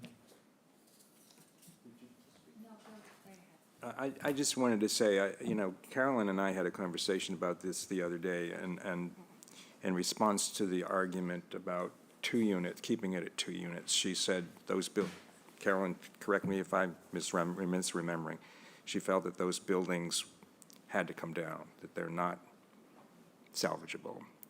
And we should look at it as a lot, and what would we do with it? And that's a very credible response. I, you know, postulated what I did before because I'd like to see this move ahead. And I fought this, having housing on this property, as everybody knows, along with Corey, and was voted in the minority several times. But I accept the fact that town meeting wants to have housing there. And frankly, if I thought that there were 3 votes on this board tonight to support going ahead with 2 units, as Corey has advocated, I would support a motion to do that. I would vote to do that tonight, but I don't think the votes are here. So I would support the test fit for 2 units and the test fit for 4 to 6 units. Again, that doesn't mean that I favor 4 to 6 units, but I'd be willing to take a look at it and see what the public thinks about it before making a final decision. And I guess that could go on at the same time as whatever's going to happen legally on this thing. But I'll defer that. No, I didn't. I'm not going to make a motion. Does anybody want to make a motion? By the way, I think we should put a cap on the cost of this as part of any motion, but go ahead, Jeff. Well, there was $10,000 was the contract mentioned here. Is that a reasonable, I guess we have to ask Jill, is that a reasonable amount? Yes, up to, yes. Okay, so I move that we do test fits on 127 Old Harbor Road, noting that a test fit contemplates the reuse of construction or reconstruction of the existing structures with 2 dwelling units in total. And a test fit that continues blah, blah, blah on 4 to 6 units and contemplating, with the contemplation of developing 4 to 6 units on that property, 4 to 6 units. Thanks. Second. All those in favor? Mr. Metters? No. Mr. Dykens? Aye. Ms. Davis? Aye. Mr. Nacastro? I'm assuming that the blah, blah, blah incorporates literally the language that's on the page. So I'll vote yes. And Mr. Shell says yes. Stickler. Thank you. Moving right along. Yes, Chairman, yes. just to clarify, we have not taken any action. We are not, or are, With respect to allocation of responsibility for anything, that's correct. okay, thank you. Okay. Moving right along, the next item is, and I think we've addressed A and B together with that whole discussion. So I'm going to move to item C, considering a special one-day alcohol permit and one-day entertainment license, Witches Walk on Saturday, October 28, 2024, from 6 p.m. to 7 p.m. at 524 Main Street and 564 Main Street. Teresa Malone, it looks like you're on. Welcome. Hi, thank you. It's actually, the event's going to be held on Saturday, the 26th, not the 28th, just. Sorry, I didn't have my glasses on and I misread that. I'll put them on now. Thank you. We're asking for a similar request that we've asked for the past 15 years. We're asking for an alcohol permit at the Chatham Cookware, and we're asking for an entertainment permit at the lawn on the front of the library. And the event will, this portion of the evening's festivities will be over between 6 and 7 o'clock. And will be attended by approximately 180 guests. I'm not sure what else you need I from. think I appreciate that. Any questions from the board? Teresa, a limbo dance party? Yeah, well, we're mixing it up, Shereen. All right. We figured a little bit of exercise. It sounds like fun. Your expectation that 180 people will be on the front lawn of Eldridge Public Library, or is it? Oh, not at one time. There's 5 different locations, and what happens usually with the group is they move from one to another. We have a small activity or a raffle or something at each location. So I would guess they'll probably have more watching than limboing, probably anywhere from 40 to 50 people at one time. Okay. A lot of them take their hats off, so. I just wanted to make sure that that was clear to everybody, that it wasn't just everybody showing up at once, because I know you do stagger the activities throughout the town. I'm going to make a motion unless it's too, okay, Dean had a question, so. Thank you. Teresa, it's Dean. Just one question. I know this is after the library has closed for the day. Have you had any conversation with the library just to alert them that you're interested in doing this? Yes. I went and spoke with Tammy Di Pasquale. She was going to run it by Amy, and if they had any concerns, we would certainly back off from that. I have not heard back. Okay. But Tammy seemed to think it was pretty much would be a go. All right. Thank you. I'll make my motion now, if that's okay. I move to grant a one-day alcohol license to Teresa Malone as representative of Monomoy Community Services for Saturday, October 26, 2024, from 6 to 7 p.m. at 524 Main Street, and a special one-day entertainment license to Teresa Malone for limbo dancing and amplified recorded music on October 26, 2024, from 6 to 7 p.m. at the Eldridge Public Library front lawn. Second. All those in favor, Mr. Shell says yes. Mr. Nacastro? Aye. Ms. Davis? Aye. And Mr. Dykens? Aye. And Mr. Metters? Aye. Good. Thank you, Teresa. Good luck. Thank you. Much appreciate it. Yep, okay. Next item is a presentation and/or report from the Bureau of Ocean Energy Management concerning the Gulf of Maine offshore wind project. And I'm told we have Luke and Zach from BOEM online here to make a presentation. Welcome, gentlemen. Thank you very much. Are you able to hear me? We can. Excellent. I'm going to also try to share my screen. We'll see if we can get the technology working.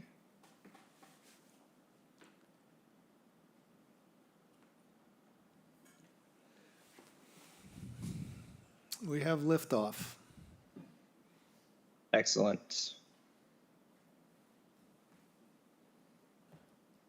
All right, well, I want to just start off by thanking the board for this opportunity.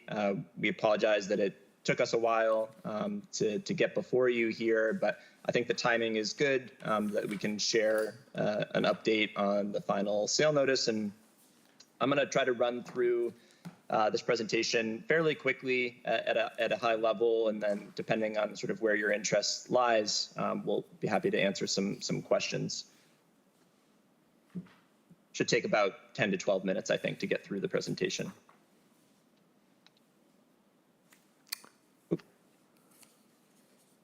All righty, so my name is Zach Jilka, and I'm a project coordinator within the Office of Renewable Energy Programs at the Bureau of Ocean Energy Management.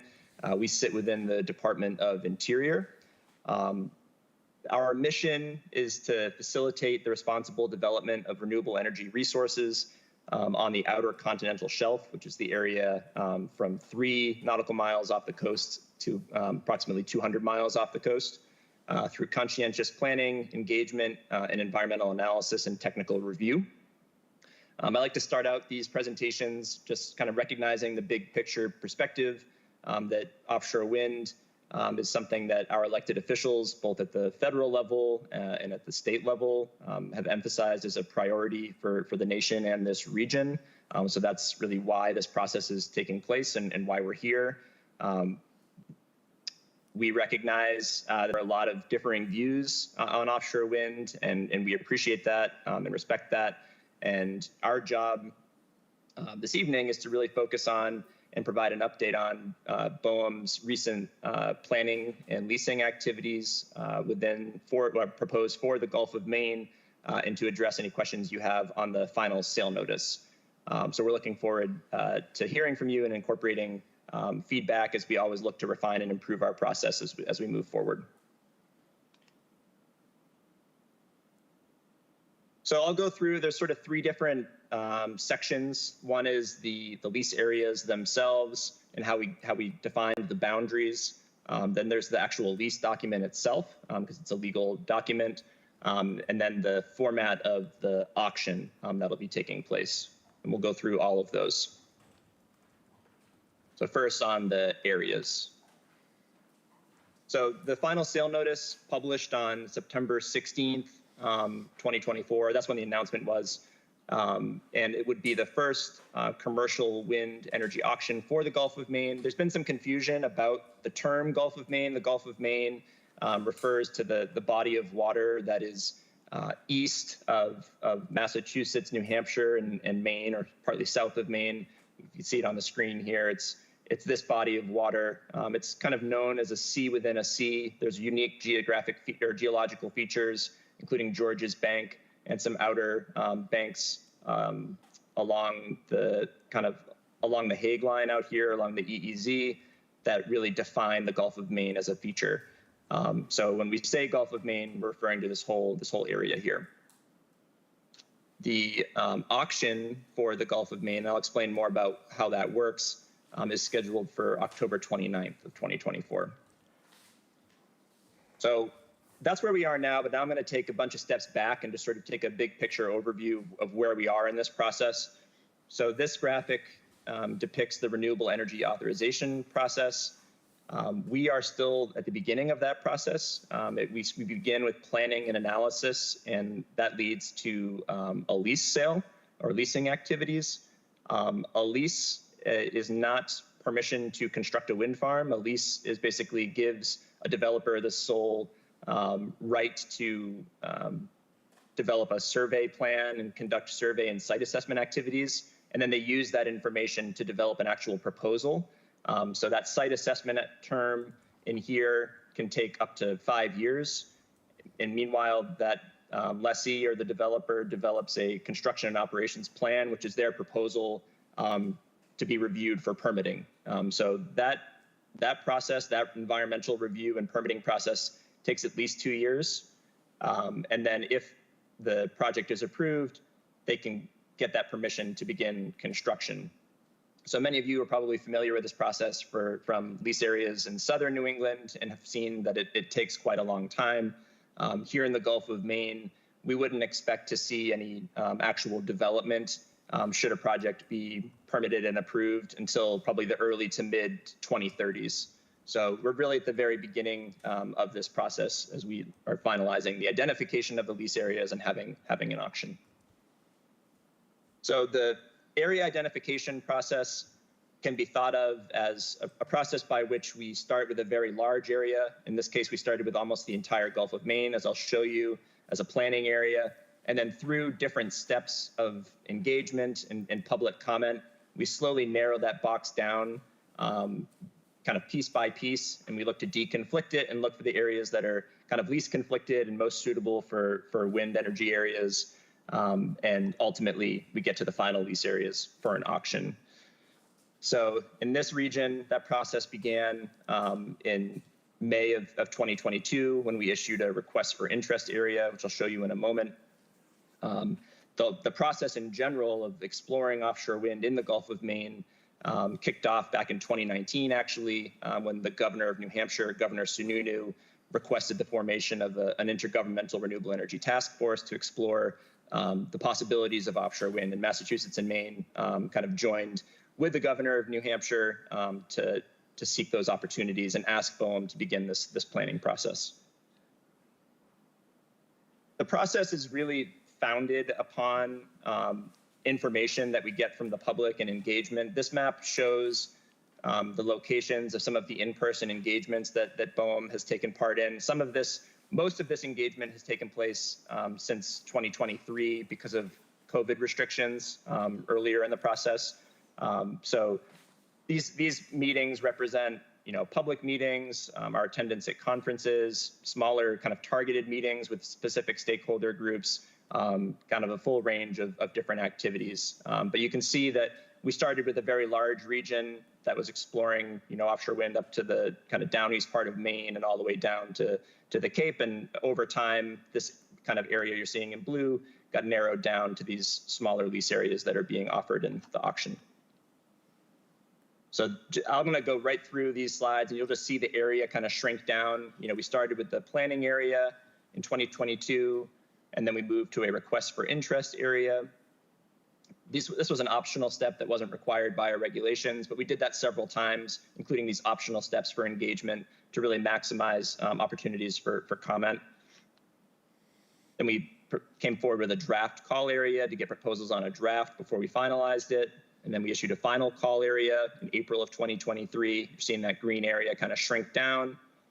In October, just about a year ago, we issued a draft wind energy area and took comment on that and did a series of in-person and virtual meetings. And then in March of this year, we issued the final wind energy area, but this isn't the final lease area. So this was the area that we moved forward with for initial environmental review. However, we still needed to carve this area down further into potential lease areas. So in, let's see, this was, I think, May 1st, we published the proposed sale notice with 8 lease areas, and again, took comment on this and did public meetings, both in person and virtually. And then ultimately, we took the information from those comments and issued a final sale notice. And I'm going to go through some of these details now because these are the final lease areas you see on the screen that are being offered for auction. So there are 8 of them. They total about 850,000 acres. However, not all of those acres would be developable. There are some that would be in the lease. It basically stipulates that development wouldn't be allowed in portions of these lease areas along these corridors that you see, because those are going to be potentially used to facilitate existing transit. So those areas would not be developable. These areas represent a 12% reduction from the proposed sale notice, the previous step, and a 92% overall reduction from the original call area. The average lease size is around 100,000 acres, which is what the wind industry and the states of the Gulf of Maine have said is sort of the approximate size that would be needed for a commercial viable lease. These areas would have a combined capacity of about 13 gigawatts of power, which would meet the stated needs of both Massachusetts and Maine. So Massachusetts has come forward and said that they anticipate needing 10 gigawatts of offshore wind from the Gulf of Maine, and Maine has a law on the books saying that they need to procure 3 gigawatts of offshore wind from the Gulf of Maine. You can see there's some geographic diversity, having some areas that are closer to Maine and others that are closer to Massachusetts. And some of the areas that we prioritize for avoidance included offshore fishing areas, particularly for the groundfish fleet and the herring fisheries, and also some continued attempts to avoid some of the remaining sensitive benthic habitats that were identified, including Jeffreys Bank and Franklin Swell, and reducing overlap with areas that have relatively higher levels of North Atlantic right whale sightings and detections. One other thing I'll mention here, just in case there are some of you that are fairly new to this topic in the Gulf of Maine, is that the Gulf of Maine is significantly deeper, the waters that we're exploring here, than the areas that have already been leased, and some of them have been developed in southern New England. So all of the areas that we're talking about here we expect would require floating technology, so floating offshore wind, and we can talk more about that if you have questions. So those are the areas. I'll quickly go through the leases. So the actual lease instrument itself, again, just offers the exclusive right to a lessee to submit plans to BOEM. So those essentially are survey plans and the development of a site assessment plan, as well as a construction and operations plan. So they can basically submit those plans, but issuing a lease does not authorize construction. That's still a long way out with many more environmental reviews and permitting steps required. So just want to make that very clear. There are different sections of the lease. Probably the most kind of relevant here for this conversation is Addendum C, where you get to some of the lease specific terms, conditions, and stipulations. One that I think is really relevant for local communities is a reporting requirement that's really intended to enhance engagement. So it requires that a lessee, a developer, has several different communication plans, one for fisheries, one for tribes, and one for agencies, including local agencies. There's also a progress report requirement where a lessee every 6 months has to document and describe the engagement that they've taken part in with all of the potential affected ocean users in the region. So that includes tribes, the fishing industry at large, so not just the fishermen and fisherwomen themselves, but also the local kind of like dockside businesses, underserved communities, and other coastal communities. Anyone that could be affected, they need to engage, document that engagement, report on it, show how they're using the feedback from that engagement to inform their process. And then we post these reports on our website. They're publicly available. And then this is a cycle, so it starts over again.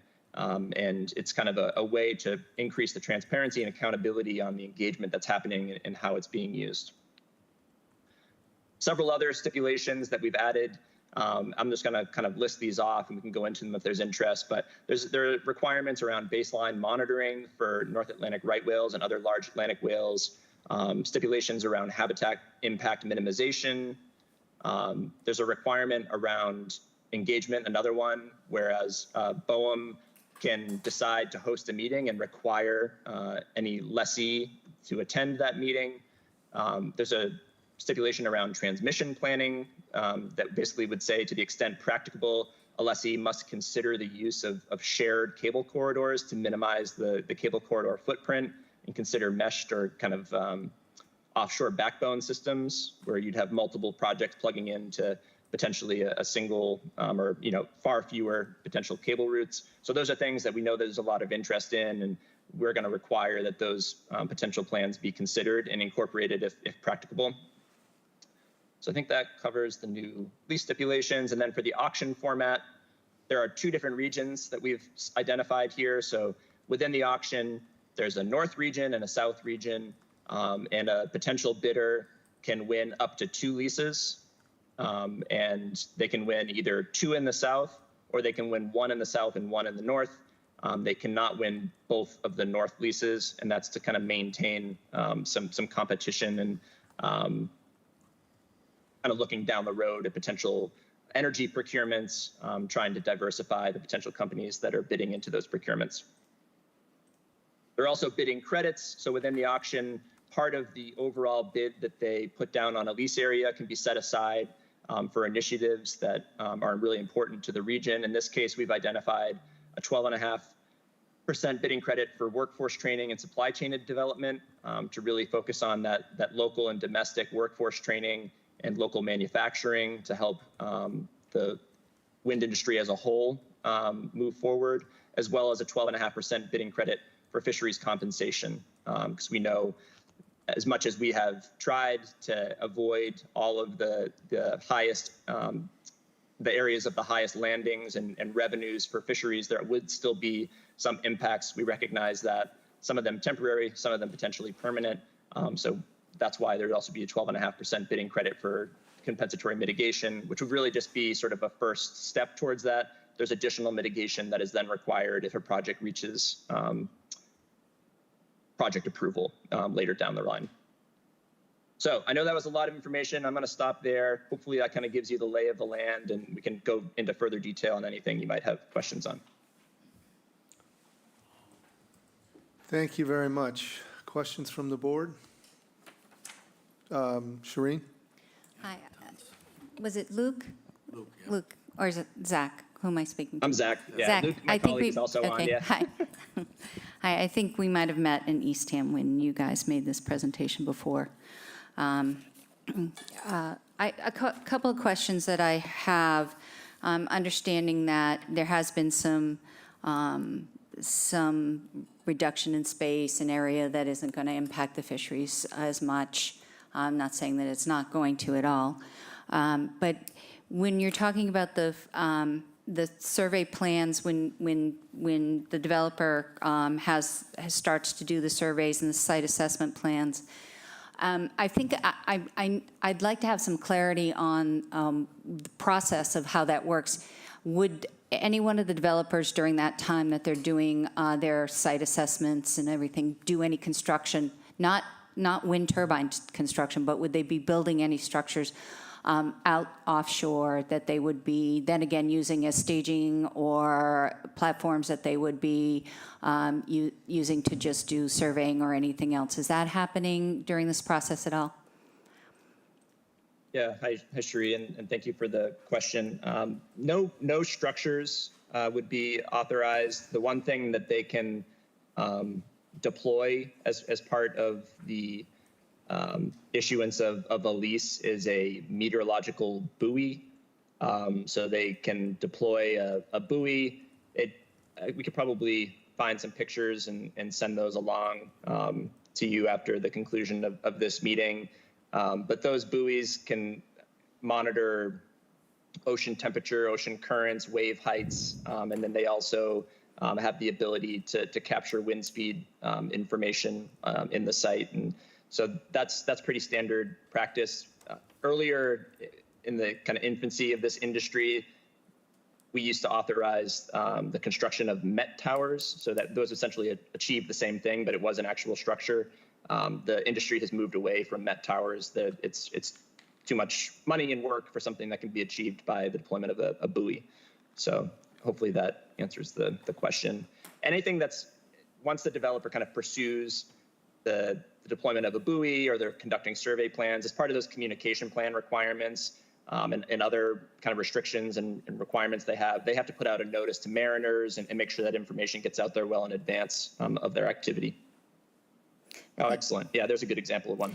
So thank you. So a couple of other things that I would love to understand a little better is the mitigation opportunities, the engagement that the public, our towns will be able to have during the process, when those would happen, how do we become involved in the mitigation process?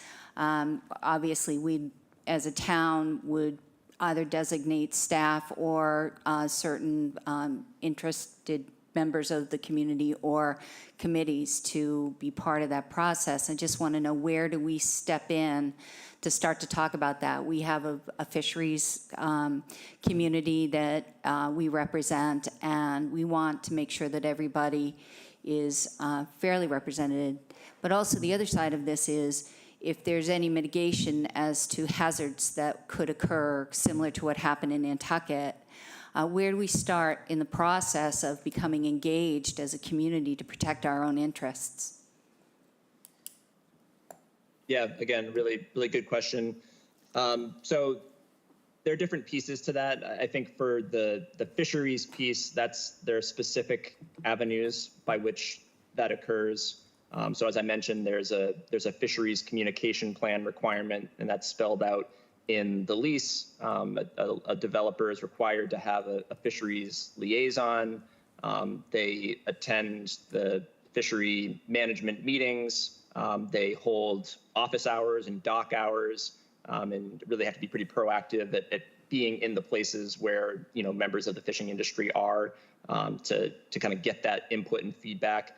And the way that our progress reporting requirement is structured is, we're basically requiring lessees to do this engagement, not just with the fisheries, but also with local communities, so that the idea is that they're going to propose projects that are reflective of those comments and that feedback to the greatest extent possible. I mean, that's the goal. So you know, for the residents, I think it depends on sort of, we'd have to see, you know, which leases are actually, you know, secured through an auction, what sort of projects are proposed, and then through the kind of NEPA process, you start to identify what the potential impacts would be.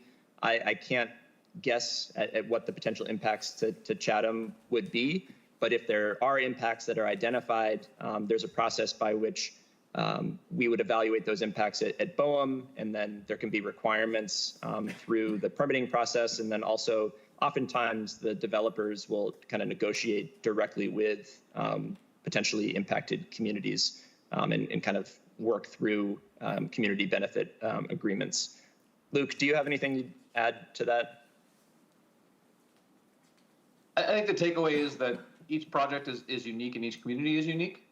And in this case, as Zach was saying, really need to find out what the project is that's going to be proposed and how your community engages with that. And then once that is complete, there are several steps in the process where those conversations can happen. And, you know, we're always looking to learn from other experiences. And so events you mentioned in terms of what happened offshore Nantucket and otherwise are certainly incorporated as we move forward in our process. I think one of the things I'm looking for is exact, like, where. When do we start to become engaged in this? I mean, for us as a maritime community, we've invested tens of millions of dollars in fisheries infrastructure for our community, and so the impact that offshore energy projects have on fisheries are definitely are impacting to our community. And so for me, I want us to have a seat at the table to be able to know where we can jump in, where we can provide feedback that's going to be helpful for our communities here on the Cape. So I'm still not hearing where that process is. If you're saying it's during the leasing agreement side, how do we get notified, and you know, when should we be engaging and with whom? Is it BOEM? Is it the leasee? Is it the permitting agency? Is it the after the fact? Because once you guys step away, is it Bessie that starts to jump in on the process? So that's another government agency. I mean, we're talking about you know, issues that could be potentially very impacting for our community. I'm not saying all negative, it can be positive impacts as well, but we want to be able to exploit as many opportunities as we can as a community. Yeah, I think that's a good follow-up there. So I think the most immediate action points that would be taken there is when a lease is issued, a lessee comes on board, and they're a really important part of the process. And as Zach was saying, some of those requirements include a fisheries communication plan, for example. So the members of the community that are actively fishing in that region, there'll be a communication plan that, in this case, a fisheries liaison needs to be assigned. So through that fisheries communication plan, we'll start to develop relationships, if they haven't already, with fisher folk in your community. So that's one part of it. Another aspect of that is just the general engagement and the progress report. So information about these lessees will be made. I'm certainly sure if you're a community that wants to be proactive and engage with these lessees as they get on board, they should be willing to have those conversations. But if not, I think they would also be approaching you, given your interest in this area and your location, particularly to the areas or lease areas that are located closer to the Outer Cape there. So those are the most immediate points. There's certainly more formal points as part of the NEPA process, but if you're thinking about what would happen in the next couple of months, I think the development of communication plans and engagement with the lessee initially is really the start. And the idea there is that we have those early engagements so they have an opportunity to understand what your equities are and develop a project that's reflective of those. And so certainly if that's not happening, we'd like to be made aware of that. Those are lease stipulations that I know it's our job to make sure they comply with those. So just one more question, I'll let somebody else go.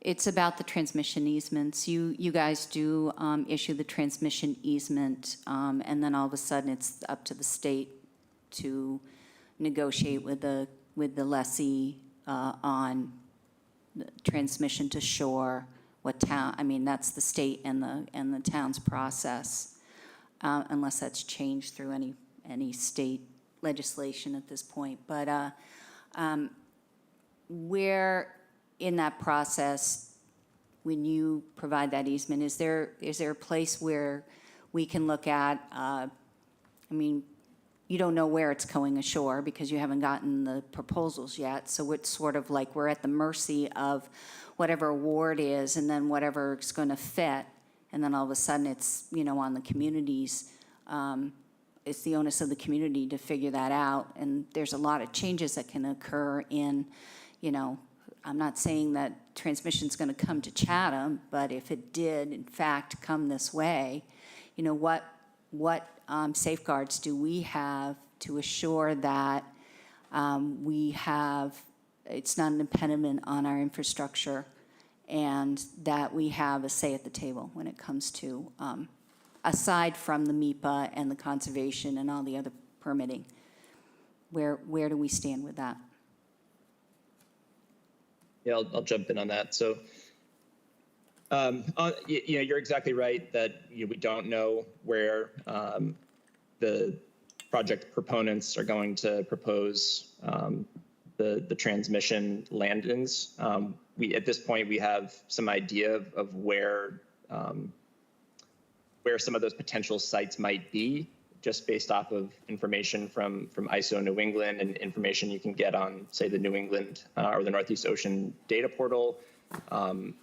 However, you know, a lot of things can change in 10 years. And at this time, we're not sure if we're going to be dealing with projects that are potentially sending power kind of independently project by project. We call that sort of radial transmission, or if there might be some kind of coordinated transmission system that's proposed where there'd be, like I described before, a type of backbone. And in that case, you'd have you can imagine there being sort of almost like a highway of transmission offshore where several projects could plug into that one highway, and that would have fewer interconnection points on shore. That's something that, you know, we've heard a lot of interest in from local communities and from tribes who've had, you know, lessons learned from the Southern New England experience. So there's a lot unknown at this time, but all of those things that Luke was describing around the communication plans and the progress reports, that explicitly mentions transmission.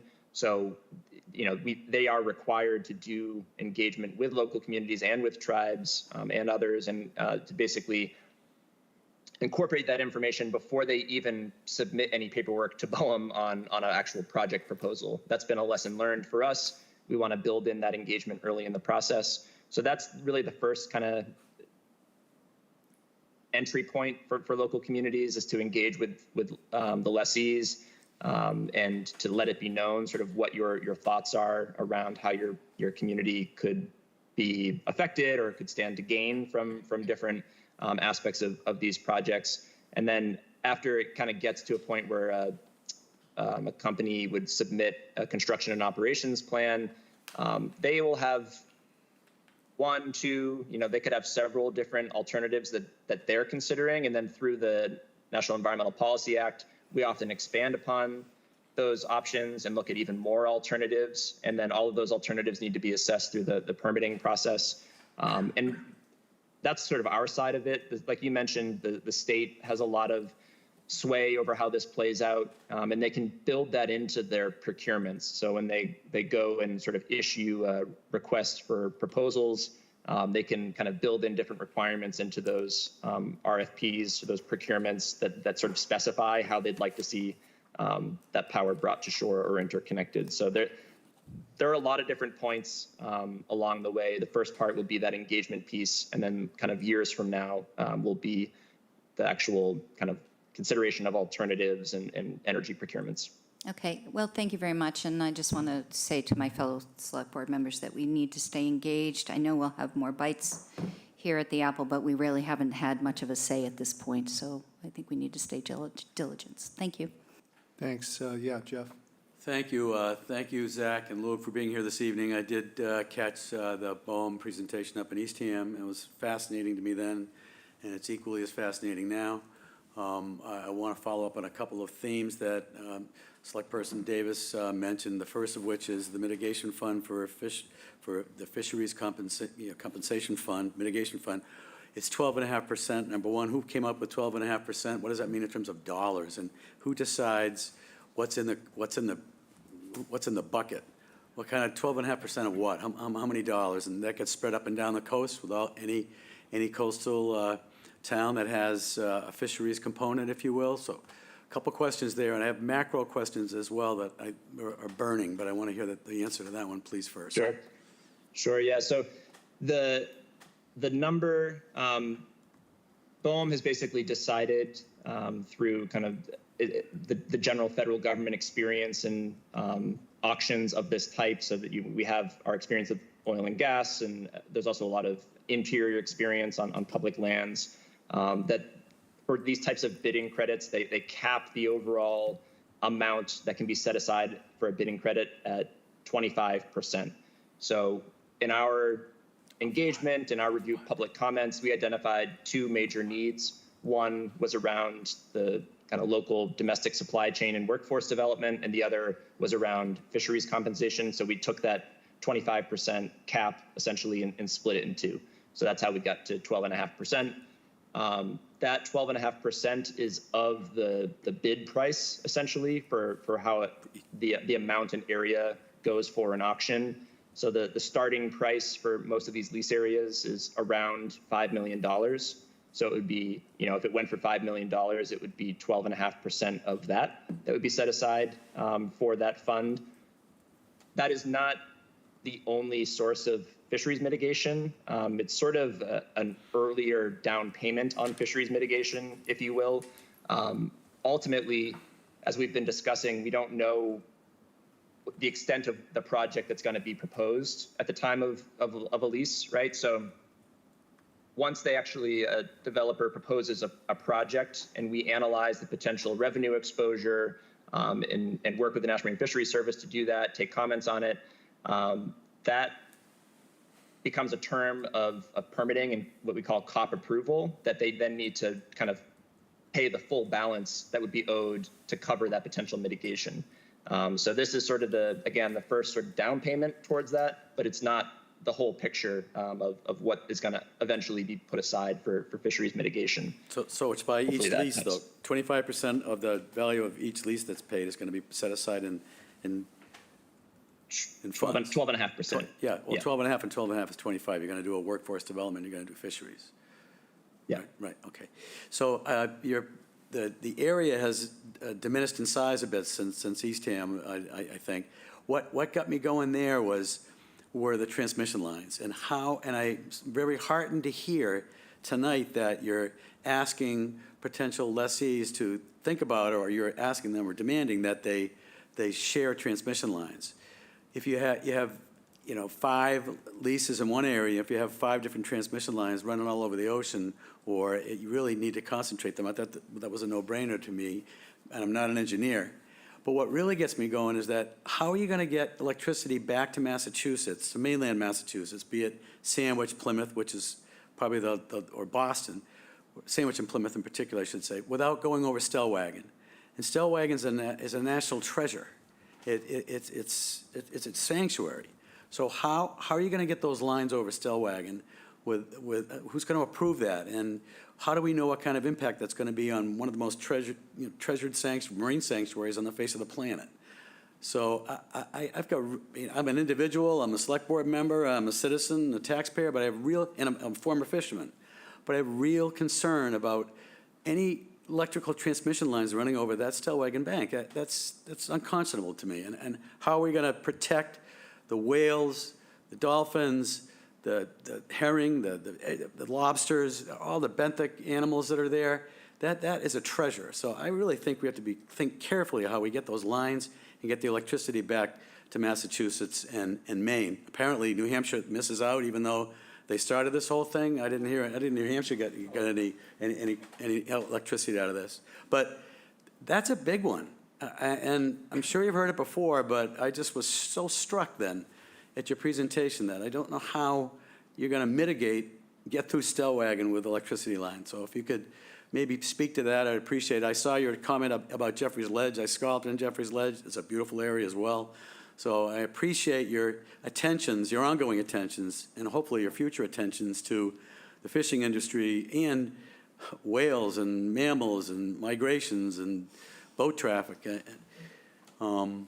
You know, what just happened down in, you know, south of the Vineyard does not help in terms of, even though we all know that we need clean energy, we're not opposed to clean energy. It's just how we do it, where we do it, what impacts it rots or not is extremely important to our town, to this board, to our citizens, and to the Commonwealth. So I said a lot, but I'm really, Stellwagen's got me going. Yeah, no, I mean, great points, and thank you for the question on that. So can you see the screen again that I've shared? Yes, thanks. This is one of the backup slides. I couldn't get through everything, but thought that this might be a question that came up. I think we showed this same graphic in Eastham, but just for everybody's benefit. What you can see here, the lease areas that are up on the screen are the previous versions.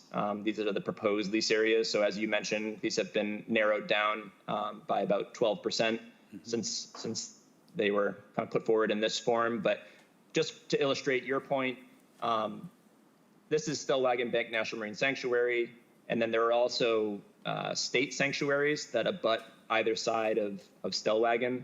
So it is certainly true that it's essentially impossible to get power from these lease areas to any of the Massachusetts points of interconnection without passing through Stellwagen, or one of the state sanctuaries. And I'm not positive on all of the restrictions there. I know for BOEM's part that we do not have leasing jurisdiction or the ability to grant an easement in an existing National Marine Sanctuary.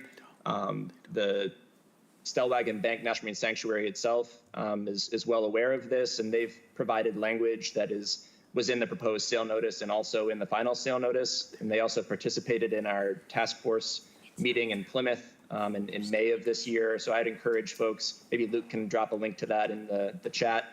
But we had a really great panel discussion about transmission and some of the opportunities and challenges that include Stellwagen, but also around coordinated transmission and using a backbone system. So I'd encourage folks to dig into that in greater detail. But what I'll say for Stellwagen is that they're doing some preliminary work to sort of understand what would be entailed with allowing a corridor to pass through Stellwagen, and if they wanted to allow that, but that would be, under their jurisdiction and not ours. So I just want to make that point clear, and, kind of would refer you to Stellwagen Bank National Marine Sanctuary to answer additional questions on that. But that's something that they've begun to look at. But this would all be, much further down the line, once a project proposal is actually kind of comes forward. Okay, well, thank you. That's helpful, and I won't prolong this too much longer. But I had issues. You're in 700 feet of water, correct? Is this 700 feet of water? Yeah, I think the deepest one is around 700. And you have floating platforms. How does that work? And are the floating platforms, have they ever been tested, built, used anywhere else on the planet? So, yeah, the answer to that is yes.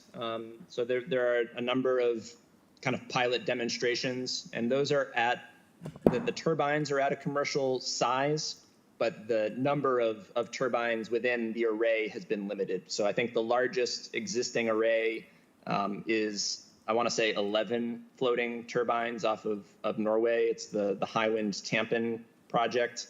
And I think those are 8 megawatt machines. So they haven't got to the size of some of the machines that, are being constructed off of southern New England, but certainly, larger than the machines that we're accustomed to seeing on land. So it is a technology that has been deployed, has been proven. There are different ways to do it, and we could do another presentation on that. Although Luke and I aren't the engineers, but there's essentially a spar, a floating submersible. You can have systems that are under tension, systems that are kind of looser catenary systems. So there's a lot of different ways that it's been explored.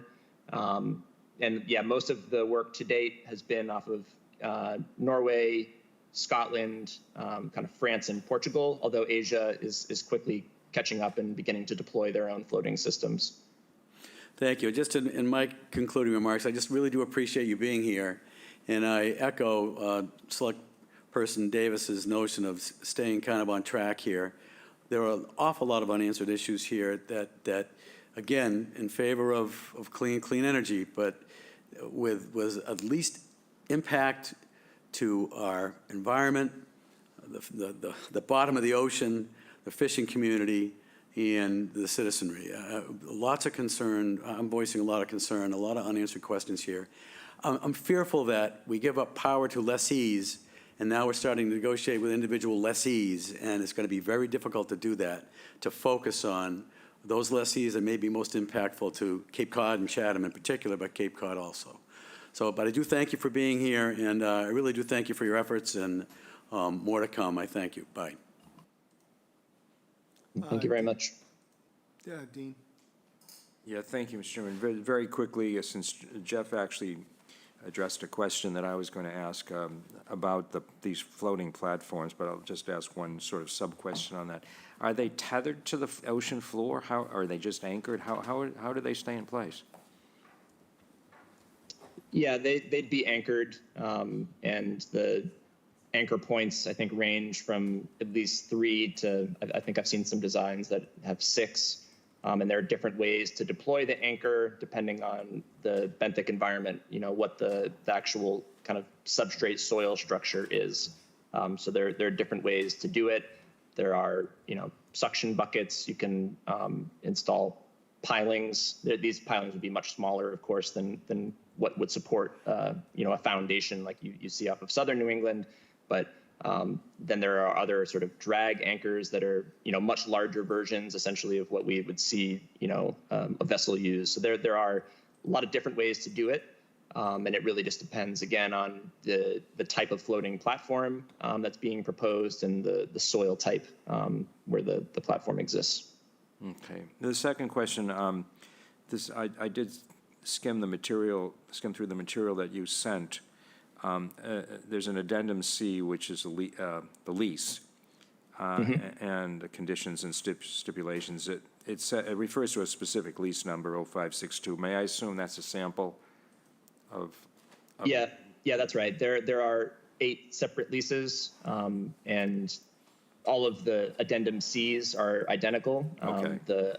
Some of the other addendums vary a little bit because they focus on the actual areas themselves. And then just following up on something that Shireen talked about, and I think Jeff touched on it. So what protections are there in the lease itself? I don't recall seeing anything against the type of breakage of the apparatus that, you know, we've seen happen recently in the Nantucket situation. Yeah, good question, Luke. You want to take the first cut at it? Yeah, sure. It's a great question we get a lot, and I think it has to come down to what the lease is authorizing.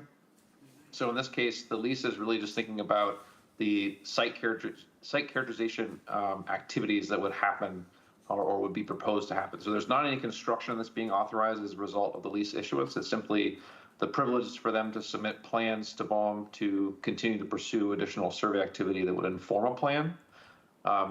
The conditions you're looking for blades or any sort of apparatus would be put on the Outer Continental Shelf would be part of the approval of a construction operations plan. And that's a much larger document that is the result of consultations and the 2-year NEPA process to evaluate the project that's being proposed.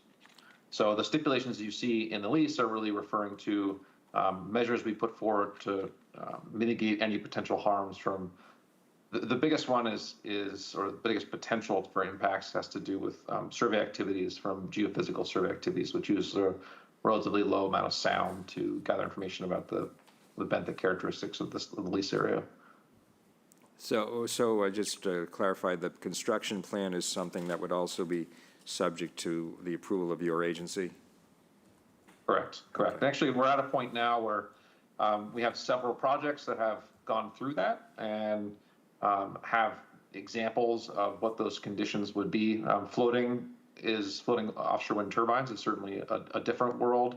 So we don't have examples for that particularly, but happy to share some more information about example projects and can see one of the projects I work on has 80 pages or so of conditions associated with it to ensure that the project they're proposing is properly mitigated. Just to give you a sense of the level of detail that's being put forth by not only us, but the whole federal family as these projects are permitted.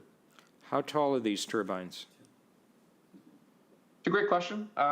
There's not a particular turbine that is we're assigning, right? We basically allow the exploration of renewable energy from wind, so offshore wind in this case, but typically we're seeing a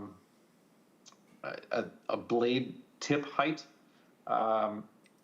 anywhere from like, I'd say 700 to 1,200 feet. But it really depends on the foundation type and the size of the machine that would be proposed. Oftentimes what we get in a proposal is something called a design envelope or a construction design envelope, and they will propose a range of heights or a range of design parameters that we'll analyze, because oftentimes at the time of that construction operation plan submission, the final contract for the actual turbine will not be executed, right? So there want some flexibility there. And it's not just the height, but it's the height of a certain attribute of the turbine. So you can talk about the blade tip, right, which you only see when at the complete revolution. Oftentimes folks are interested in the nacelle, which is the larger piece at the top of the turbine where the generator is located, where is a little bit larger piece of equipment. So that's at a different height there. But they are large machines, and there's not really a way of getting around that. But that gives you a sense of the size. Does the construction plan allow your agency or another federal agency to regulate the number of turbines in a given lease area? Yeah, absolutely. Yeah, they'll propose a project for a number of foundation locations, essentially, and we go through the process of evaluating that to determine not only are those locations appropriate, are they feasible to build something, right? So do the environmental conditions exist, and then have they proposed a technical solution to install something there that would work? But is the layout safe from a navigational perspective? There's all kinds of analysis that goes into that to ensure that every location that we put forth that we do permit has been adequately reviewed. There have been several instances where we've received project proposals, and either through the process as projects have been refined, we've discovered attributes of the site that wouldn't facilitate that. So, for example, areas that really couldn't accept a pile to be driven through. So those areas were removed from consideration, or for more environmental or mitigation measures, there are areas that were taken off the table to allow for more coexistence. Just one final question. The construction plan process, is that subject to public input of the type that my colleagues have been talking about? Yeah, it's all subject to the National Environmental Policy Act. So there'll be several public meetings associated with that have to do with the scoping of what the realm of the analysis will be. We typically then will publish a draft environmental impact statement with public meetings associated with that, as well as at a minimum. Thank you very much. Thank you. Thank you. Anybody else? I think that was a full vetting. I agree. I'm very impressed by my colleagues tonight. Absolutely. And Ms. Davis, you're taking the lead on this, and I very much appreciate this. No, seriously, well done. Thank you, gentlemen. Appreciate your input and all of the background and willingness to share the evening of this. Thank you. Thank you for having us. Appreciate Looking forward to the next time we're able to speak with you. Have a good night. Good night. Thank you. Okay, next case, Town Projects Public Engagement Procedure, first read. Shauna, welcome. Hi, Thank Shauna you. Neely, your communications manager. recognition of the time, we'll try and be brief.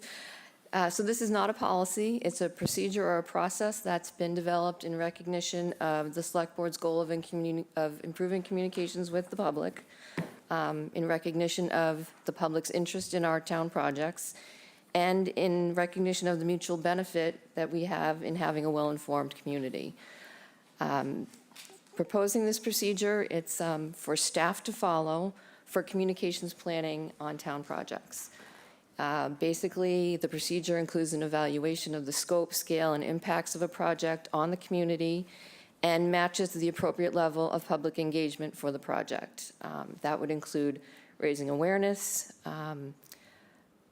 conducting educational outreach, identifying opportunities to involve the public in the process, including like public meetings or surveys or workshops, that kind of thing, and then providing an appropriate closeout to the project, which could be anything from an open house from a new facility, the vetting of an article for consideration at town meeting, but some way to show that the public input was received, was heard, and was in somehow incorporated or not, if it's not able to be incorporated, but incorporated into the final product. In essence, the level of engagement scales up with the broader scope and scale of projects and greater impact to the community. I think we heard a couple of occasions tonight where something like this would have been helpful to have in the past, such as abutters receiving a notification after land has been cleared for a project. That's obviously something we would try to avoid by having this procedure in place. Also, I think it will address some of the concerns that Select Board Davis just shared with the BOEM team about opportunities for public engagement and opportunities to provide input. So we would, in essence, just be baking a communications plan into our project planning process from the start. Shireen? I'm really happy to see this, Shauna. I think even when I was chair, we were talking a little bit about how important it is to, be proactive about that engagement process and not just rely or be dependent upon people, of course, people showing up to a meeting is important, but that's not always the people that are getting, the information. So everything that we're doing as a community in our communications, I think, is enhancing the better understanding of projects. One of the things that sort of sticks out but doesn't really, I think it's an assumption, is on the level of community interest in the projects, that paragraph, and then you go over to the next page and it sort of lists stakeholders that you would want to engage. I don't really see the public at large as like a broader stroke, so people don't feel like we're not, might just add it in only for the idea that it won't be misunderstood that because you don't belong to a group that you won't be able to hear the information. Sure, of course. So, and I know that it's more broader than just, meetings, but it is the other communication pieces so that we have in place. So I'm really happy to see this, and I don't, other than that, have any other comments on it at this point. Thank you. Thank you. Corey? Thank you, Mr. Chair. No, I have no problems having this discussion, being able to figure a way to engage the public and get a clean procedure, policy, people understand what steps we need to take, what the expectations of those steps are, and timetables, et cetera, et cetera.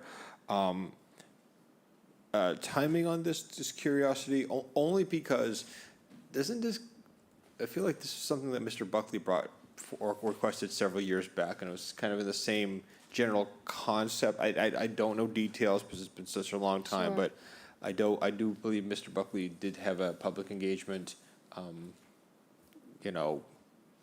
concept or discussion he was going to bring forward. I think it dates back a couple of years. So just want to see if that's more in line with that potential agenda item, which might be on the list, or any coincidence or? I think hearing that input about needing to improve communications is certainly from all corners of the community is something that helped to get this going, if you will. No, I'm happy to have the conversation, so I'm good. Yeah, we're thinking about more of a standardization so that there's an expectation by the public of being informed and participating, but also with so many of our division heads and the numerous projects that we're working on. We thought it was really important that we mapped it out for them. And also with Shauna in her not so new role, but certainly being effective and expanding our communication outreach. So that was the purpose of putting together a procedure. Dean? Yeah, thank you. Thank you, Shauna, for submitting this. I guess these are my comments about it. I think it is important to engage the public and to come up with creative ways of achieving that. I think some of us might recall that when Peter Kokolas, I think, was chair of this board, we talked about keeping the public and the board apprised of the progress of projects. And I think we sort of lost sight of that. I was wondering where the, was this drawn from a particular model? You do refer to the International Association of Public Participation. If I recall correctly, Stephen Buckley mentioned that association some years ago at a town meeting. They really are the gold standard, if you will, in public engagement. So multiple policies and procedures that I looked at reference their spectrum. So it certainly is incorporated into this as well. Did you take a look at other communities as well in Massachusetts, as you usually do? Yes. The only thing, my only, you know, I guess I'll put this in the category of constructive critique. And there's a page that wasn't copied, but we did see it online. That's all right. Is it? There was two, but go ahead. Yeah, I thought that the breakdown of the levels of concern was a little bit complex. And I wondered, you know, obviously, to me, a policy that's more simplified is always better. So I think what I was trying to be able to capture in those breakdowns were things that were trying to compare, say, a project within this room to upgrade microphones or something. It was going to have very little public impact, general public, but there's certainly internal publics that, you know, people using this room for meetings, committee members, maybe having, you know, difficulties with the new upgrades. So that might be a level one, because it's pretty confined to who's impacting, compared to, say, the sewer project in West Chatham, which was disrupting traffic, disrupting businesses, disrupting the public's, you know, access to certain areas of town. You know, how do you really compare something that's really limited in scope to something that's really big in scope? So it's just trying to break down that the level of interest in the community, the number of people or geographic area impacted, or say, you know, impacts to health and safety are obviously elevated even more. So it's just trying to come up with a way to really scale how do we slot different projects into a spectrum there. Yeah, you also don't want to have a policy that is triggered by every action. I mean, every decision of this board or the town manager is quote a project. Sure. So you don't So want this to is really geared more to capital projects, I would say. Yeah, so that should be clarified, I think. So we're not going to vote on anything tonight. This is the first read. First read. Anyway. Those are my thoughts. Thank you. Yeah, I'm glad to hear that. I obviously, the principle is more than uncontroversial. Who can disagree? Communication is an iterative process with the public or with particular constituencies.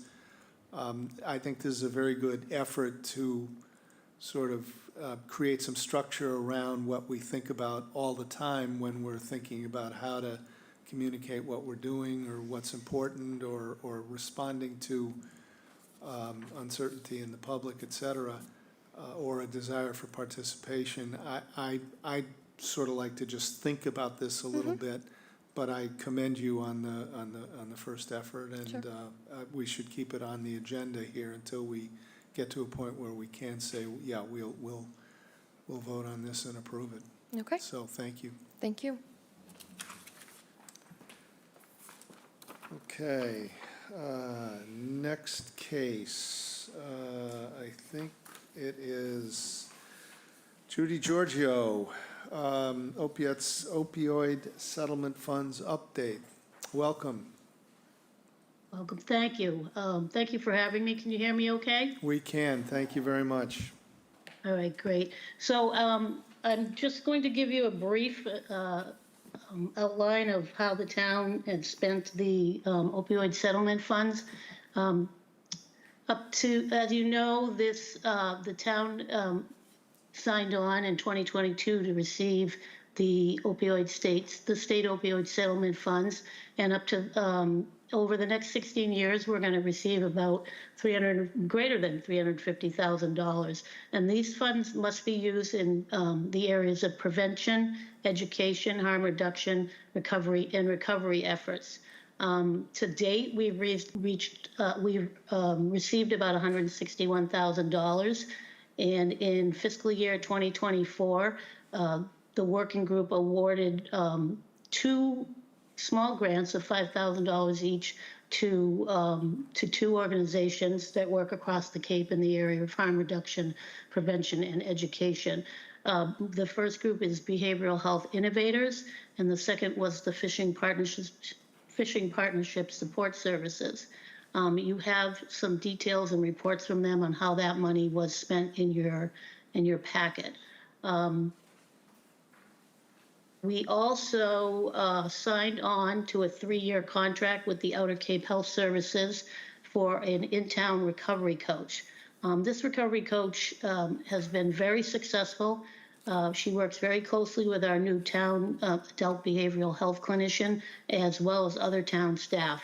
So that's been really great. We have a 3-year contract. We're 1 year into that. So for fiscal year 25, BHI has requested, let me see, let me just scroll down here, has requested, and we granted them a grant of $20,000. That's Behavioral Health Innovators. They're going to use this fund to continue their work in the schools across the Cape, but especially to expand their programming, which will include Monomoy Middle School. It's a great program, and we're happy to support them. It was unanimously agreed upon by the committee. I guess I just, at this point, would want to just answer any questions you have about the program and what we've been doing, and if I can give any more detail on anything, be happy to. Dean? Yeah, thank you. I don't have any question about these programs. I think these are terrific. You're doing what you said you were going to do, and the proposed contract for BHI, I guess you're going to go forward with that. That looks like a good program to me. I just really had a kind of a tangential question. About 6 or 7 years ago, the Cape and Islands, as it was then called, Selectmen's Association, heard a presentation from one of the senior staff at the ABCC about alcoholism on the Cape. And there is a sort of a tangential mention of alcoholism in some of the materials you sent. And I know that can't be funded. Those programs, I don't think, can be funded from these opioid monies. But I'm just curious, what I remember that person saying was that alcoholism was the biggest problem, was a bigger problem than drugs. And then this is a while back. And so I just wonder, what, if anything, are the local boards of health and the county doing about that issue? We can use the funding that we receive for any types of substance use disorder. I think a lot of what our recovery coach is doing is working with people with alcoholism issues. And we also have our mental health clinician in town who works with folks that are afflicted in all kinds of different mental health and substance use disorders. We are, as health agents, collaborative, we are working on hopefully getting an online platform called Credible Mind. We're applying for a grant.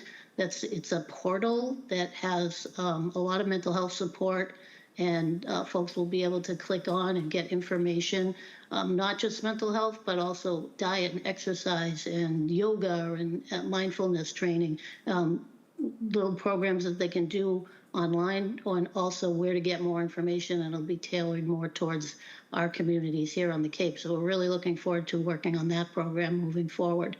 So we're definitely interested in alcoholism. It is a big issue on Cape Cod. You're correct. Thank you for that information, Judy. Thank you. Jeff? Yeah, thank you, Judy. Great report. I'm very familiar with the recovery coach model, and it can be very effective and does treat alcoholism as well as substance abuse, opioid substance abuse. So I really appreciate your effort. I think you have a dream team there in your work group, and I think you should keep up the good. Yeah. Yeah, you do. So keep up the good work, and I thank you very much. Corey? Hi, Judy. Can you just go over the numbers one more time? I don't know if I misheard part of it, because I think you said over the next 16 years, was it $350,000 the town might be expecting? Because I believe you referenced that currently, well, in the packet it says 190,000. I think you said 161,000 to date. I just want to make sure I understand the numbers currently, please. Yeah, I double checked the amount that we've received to date with Carrie Mazzarelli, and it says, she said 160,000. So I was going from a spreadsheet that the state put out that we've received so far. And every year we will be getting 12,000 or so. And it looks like the total will be somewhere around 350,000 at the end of the payouts. Some of that numbers are changing as they come up with different agreements, and some people are paying out earlier instead of waiting till the end. So those numbers will fluctuate. Perfect. Thank you very much. Shireen? Just to clarify, I need to say that I have a family member that works for an organization that receives some of these fundings. But needless to say, we're not voting on anything tonight, and I really am. I think this is a wonderful program. I hate the idea that we needed to receive opioid settlement funds, but the fact that the community has organized and put together a program that's covering from prevention to recovery is really important across the board. So appreciate the work that your committee's doing and you're doing as well, Judith. Thank you. Thank you. Yeah, I'm just going to add my, endorsement of everything my colleagues have said. I think it's a terrific program. I'm delighted that we're getting together and making use of the funds in what is obviously a very effective way. So thank you very much for that. Thank you. I think that's it. Have a nice evening. Great. Thank you. Have a good night. Thank you. And next we have three committee appointments to consider.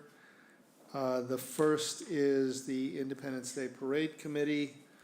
On September 10th, we interviewed Susan Wagner for a seat on the Independence Day Parade Committee. She's also a current member of the Cultural Council, and I will entertain a motion. Mr. Chair, I move to appoint Susan Wagner as a member of the Independence Day Parade Committee until June 30, 2027, unless sooner revoked or a successor is appointed. Second. All those in favor, Mr. Shell says yes. Mr. Nicastro? Aye. Ms. Davis? Aye. Mr. Dykens? Aye. And Mr. Metters? Aye. Energy and Climate Action Committee, we have one open seat. Also on September 10, we interviewed Martin Flussberg for a seat on that committee. He's not currently serving on any other committee, board, or commission in town. A motion? Mr. Chairman, I move to appoint Martin Flussberg as a member of the Energy and Climate Action Committee until June 30th, 2027, unless sooner revoked or a successor is appointed. Second. All those in favor, Mr. Metters? Aye. Mr. Dykens? Aye. Ms. Davis? Aye. Mr. Nicastro? Aye. And Mr. Shell says aye. Aunt Lydia's Cove, we have three open seats. On September 24, we interviewed Sam Linnell for a seat on the Aunt Lydia's Cove Committee. He's not currently serving on any committees, boards, or commissions in town. Of the 3 open seats, 2 have terms ending in '27 and 1 in '26. Mr. Chair, I move to appoint Samuel Lunell as a member of the Aunt Lydia's Cove Committee until June 30th, 2027, unless sooner revoked or successor is appointed. Second. All those in favor, Mr. Metters. Aye. Mr. Dykens. Aye. Ms. Davis. Aye. Mr. Nacastro. Aye. And Mr. Shell says aye. I will take another motion. Motion to adjourn, Mr. Chairman. Second, Mr. Chairman. All those in favor, Mr. Metters. Aye. Mr. Dykens. Aye. Ms. Davis. Aye. Mr. Nacastro. Aye. And Mr. Shell says aye. We are adjourned at 9:06.